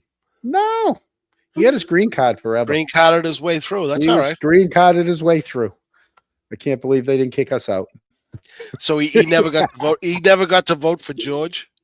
Never voted for. Oh my God, my father never voted for George, who's been in political office since he was 18. How about that? Talk about how much my father hated my brother. Never voted for him once. Not once. Yeah. I'm going to get that tomorrow. Yeah, you're in trouble now. When he George, watches on the replay. It wasn't my fault, George. He watches on the replay, or somebody texts him and says, hey, your brother says your father hated you. It's not true. It's not true at all. Our father loved us. He would have voted if he could have voted. He would have. Would have, could have, should have. What else we got? There's a little more of the defamation per se, which is the heavy stuff. It's like accusing someone of a violent crime or a serious felony or the cover up of a crime. So that's what it is. Is when you say that they did this. That's but yeah.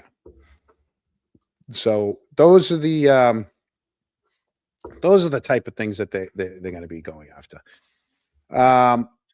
Most cases are going to fall apart because they can't prove falsity. They can't prove actual malice.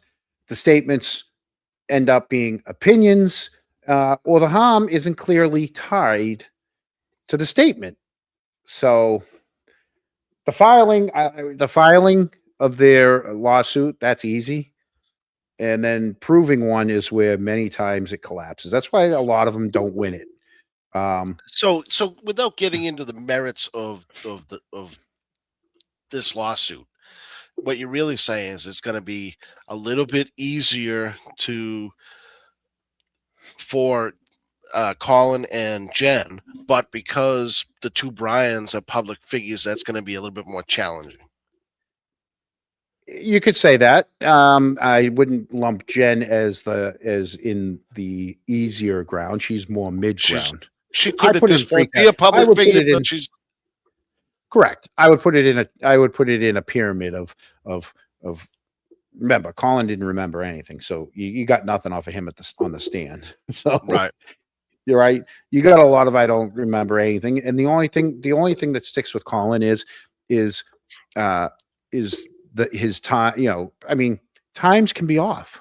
We know the times can be off, but they wanted to share screenshots, so now you got to go with the screenshot time.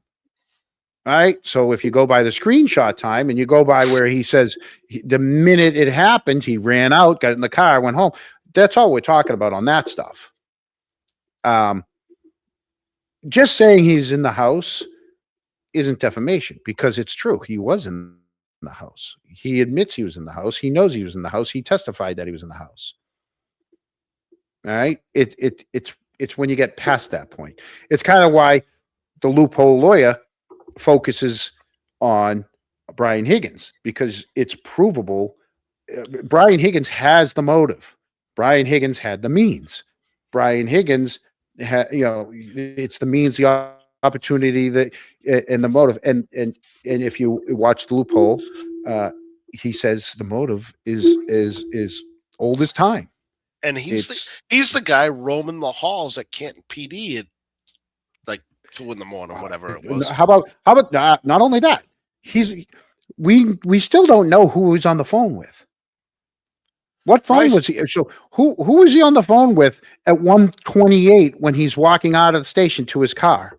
I'm wondering during the civil trial, will they be able to get a hold of those types of records? Well, what phone was he using? Was he using a burner phone? Was he using his phone? Was he using his government phone? Which phone was he using at that time? Right. So the answer is no. We won't be able to get those records. No, the answer is not no. The answer is I don't know. That's A, I'm not a lawyer. B, I'm not the lawyer. C, I don't know what's still available, what's still not available. How do you know what records are gone? I was arguing this with someone the other day. And I said, put yourself in the shoes of someone that doesn't want things to come forward. Okay. So let's say, and this is just a situation. Let's just say that I spent let's say that I realized that Karen wasn't going to take a plea and that there was going to be a episode. Well, one of the things I would do is not only get rid of my phone, which Higgins did, right? And he destroyed his phone because he could care less what's in it. He didn't keep anything. He didn't keep any pictures. He didn't keep anything like that, right? I don't know if he changed phone carriers or just got a new phone and a new phone number, but wouldn't you get all new stuff? And now that we've seen what happened to Goody and the stuff that his stuff's in the cloud, wouldn't you just get rid of everything and get a new email, get rid of the old email and lose the old cloud and go to the new cloud? Just get rid of everything. At a military institution. Yeah. Well, he was cutting through. It was hopefully, I mean, what if the dumb stuff? I don't have T-Mobile anymore. I can't even get into my old T-Mobile account. I gotta pay a bill. I still owe a T-Mobile bill because my transition from AT&T, where they said they were going to pay for my old phone, didn't pan out the way it's supposed to.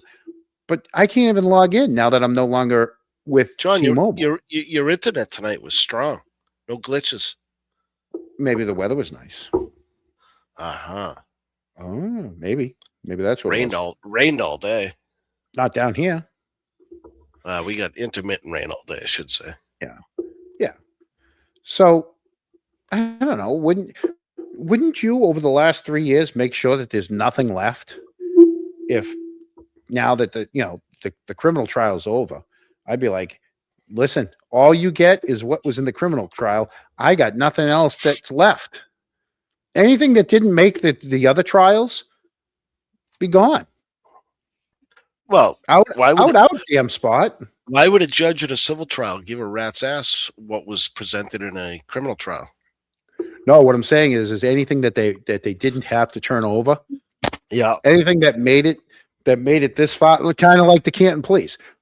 They made it a year before turning over footage that never made it the first year.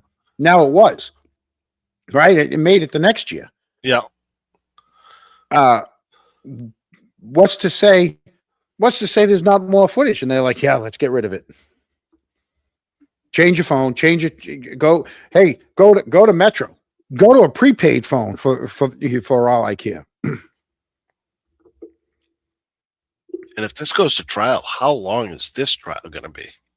Right. Heck, John, you might get called to be a witness. I didn't witness anything.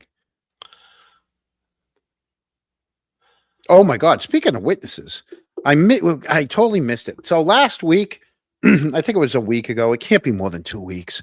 Do you remember the video or do you remember the interview of the black guy who saved the girl when she came running out of the house? She barely made it out of the house, and he's like, "Something's wrong here."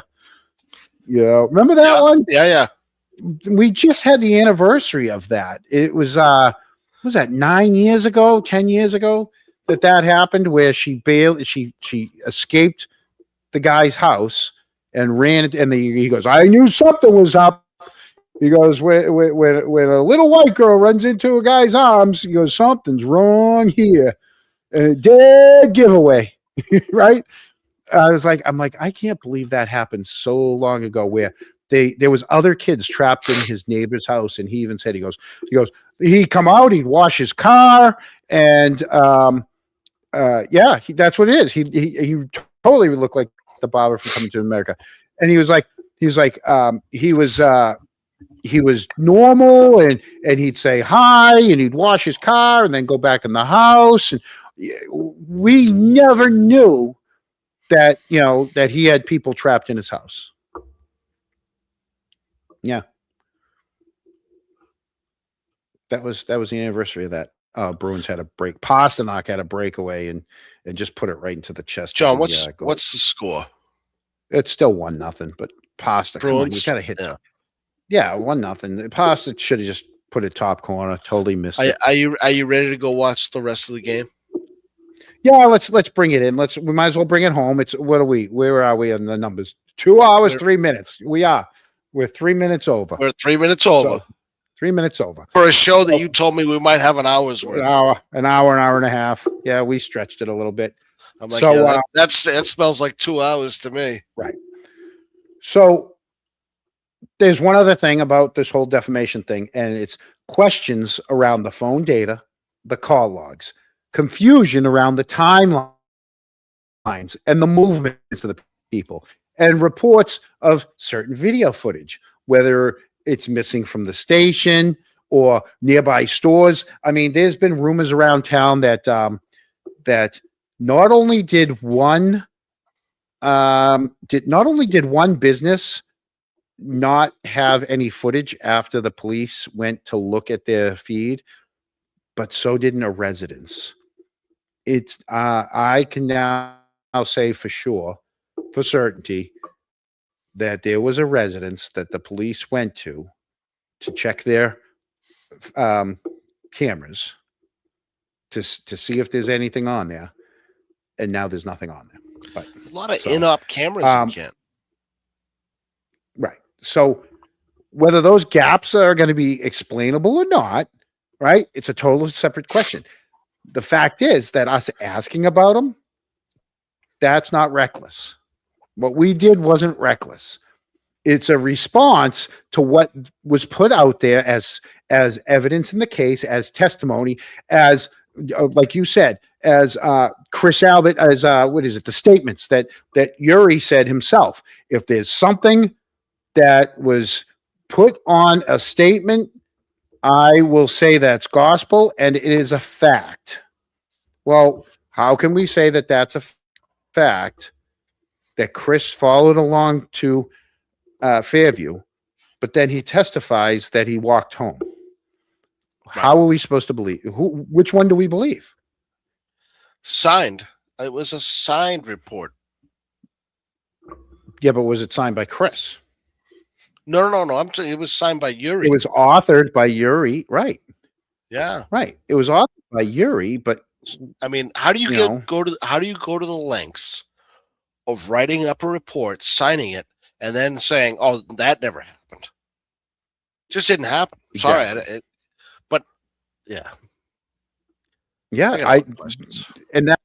Well, that's where you get to it. You're like, well, what is it? You know what I mean? I think I actually have that. We can pull that up. I mean, we're out there doing timelines to figure out who made it back to Maple. Was it Maple? Right. Wherever. Why didn't they? But we don't even know that Chris was there. Because Yuri said he was at 34 Fairview. Maybe he drove Colin home. Right. Yep.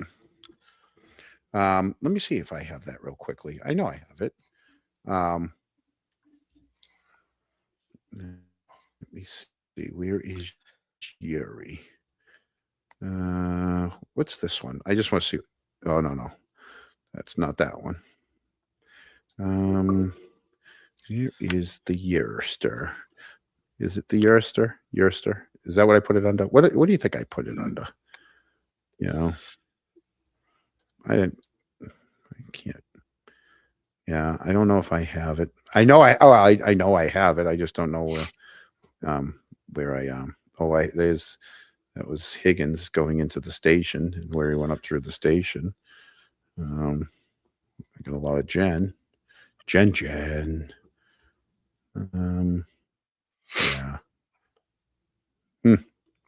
Oh well, I thought I had it, but apparently I don't have it.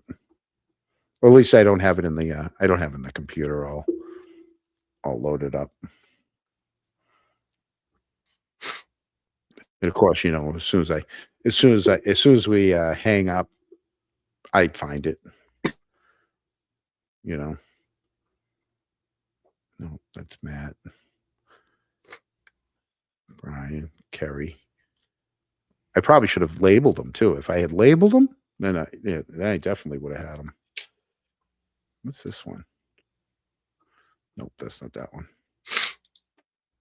Nope, that's Goody. I got Goody. Still no word on Goody, and we were supposed to have heard that this week. Still nothing there. I know. I don't know what's taking so long with that one. We're 6 months on text messages. Yeah. So he's either under investigation. Yeah. Or he's now a cooperating witness. Or they just drag it. There's some kind of shady shit going on. Right. I think they're just dragging their feet. What's the benefit to dragging their feet?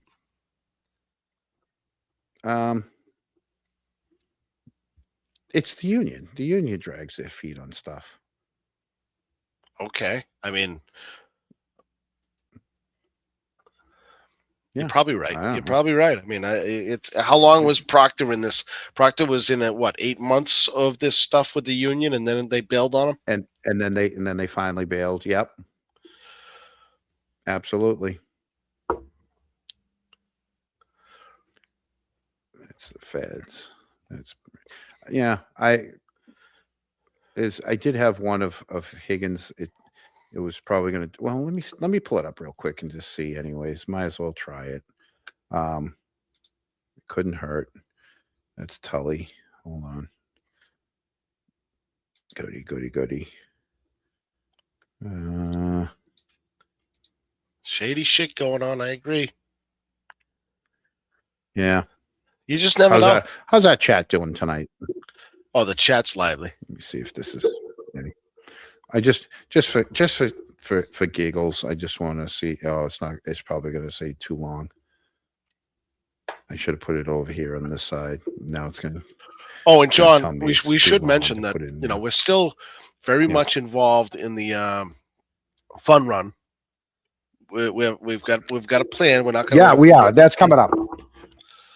Yeah, we're not. We're gonna deal with that this week, and we'll let everybody else know that we're gonna give them all the code and everything once we get our act together. Because so if you're ready to put your running shoes on, we're gonna make it official. The Kronks are gonna have a team. Correct. Absolutely. We're going to have a team running with us, and the dunk tank is a go. So even if you don't want to run and you want to come down to Plainville and throw some balls at me, you can. That's for 50 that's cents. You could throw a ball at John's head. I don't know. No, I don't say out of 50 your head, cents. out I of don't know your what head. I don't know what the cost. I don't know what the cost is going to be. But you're gonna dunk me into some swamp water if you want. So I mean, that's gonna be. Can we Definitely bring coming res up, water to that thing? Let's get res water over there. We'll get a bottle. We'll get a bottle and pour it in, and then it will be res water. How's that? All right. Here we go. Let's put that over here. There we go. Let me pull this up real quick for a minute. I just want to see which one this is. They do. All right, let's have it come up. There we go. Let me bring it up. That's C.F. McCarthy's. Yeah, so that was all C.F. McCarthy stuff. That wasn't Chris. Yeah. So. Yeah, but we know we've pulled it up many times before, and we don't have to pull it up now. Let me check the comments real quick. Yeah. 50% behind. They're defaming her more than she's defaming them. Whoop, 50 cents. You're right. 50 cents a ball. 50 cents a ball. A buck a ball. It's going to be a buck a ball. I don't know. 3 for a buck. I'm confused. How can they claim? What's this? How can they claim defamation when Karen has been acquitted, and yet they still call her a killer? Because in a motion, there's a reason. Because in a filing like that, she's been found not guilty. They can still say it's a legality. They can still say that that she did it for the civil case, kind of like OJ.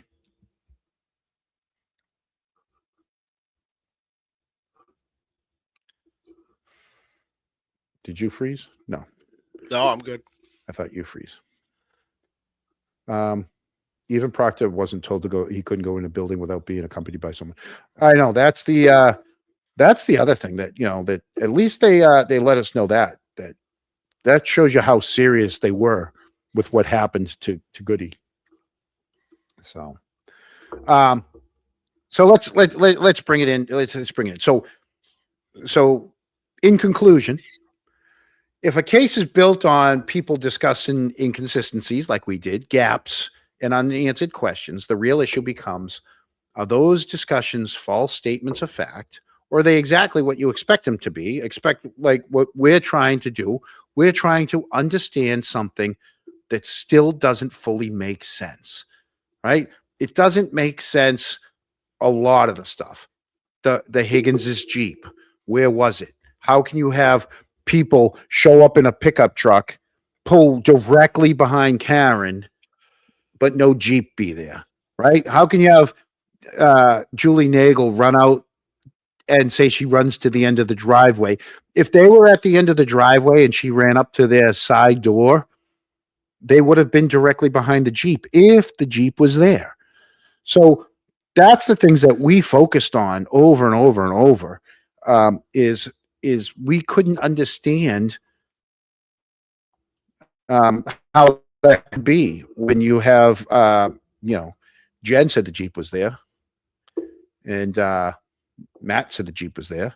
Higgy says the Jeep was there. Higgy said he did his little back drag of the driveway, and so that's pretty much how we based what the topics that we discussed versus all the other Canton stuff that we discussed. So yeah, and that's how we're standing with it. Aw, look at that. Hey, way to And go, you didn't even Gary. ask for the and he didn't even ask for the link. He didn't even want to come on. And it's too late because we're done. Because I'm going to watch the last period of the Bruins. We are. I'm going to watch the third period of the Bruins, and we will. There's no select board meeting Tuesday. We will update you guys on the fun run stuff, and we actually, Eric doesn't, but I do, because I worked on the show, not Eric. We're going to be coming up with some great news for all our local Kronks. And we're going to leave that as the teaser. So hopefully we will see you next Sunday. Just the local Kronks? I know our local Kronks. Yeah. Well, you know what we could do is I actually have a way we can it'll be all our Kronks. We got Kronks in so many different states. I know, and you know countries. what? It'll be a. You it'll want to be- limit it to just the locals? We're not going to limit it to. Listen, we're not going to. Conceivable. We're not going to limit it to just the local Kronks. Okay. All right. It's not going to be limited to just them. Inconceivable. Exactly. It's exactly. We are going to. We're going to have something fun coming up. So. Even for the senior Kronks. The senior. Oh my God. The senior Kronks. I don't be calling them seniors. How dare you?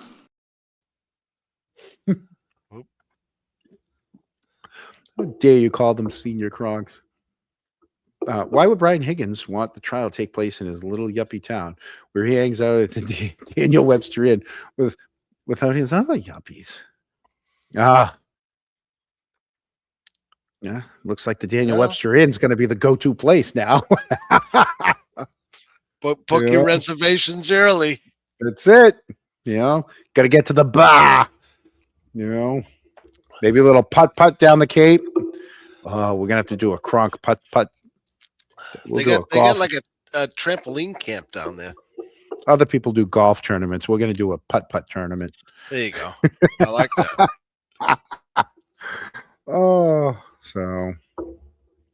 But there you go. I want to thank. I want a huge shout out before we leave. A huge shout out to Julie's Jugs for the $1.99 tonight. It means a lot. Thank you, Julie. Thank you, Julie. And because you were the only one that donated, you're gonna get you're gonna get. Give us the fucking timeline. And we'll go easy on you. There you go. Wouldn't be a show without it, right? Sometimes we get away from it. All right, there you go. 2 hours, 18 minutes, and we're not going to go to 2:27. We're not going to make it. We're not going to make it. No, final. Thank you guys all that stuck with us tonight, and we will see you next week.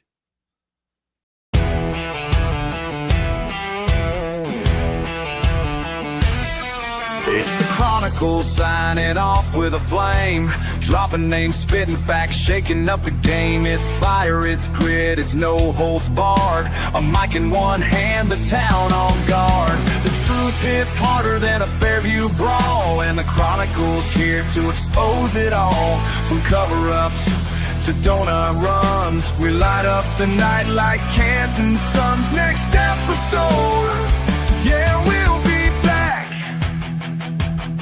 with more names, more flames, and a truth to say.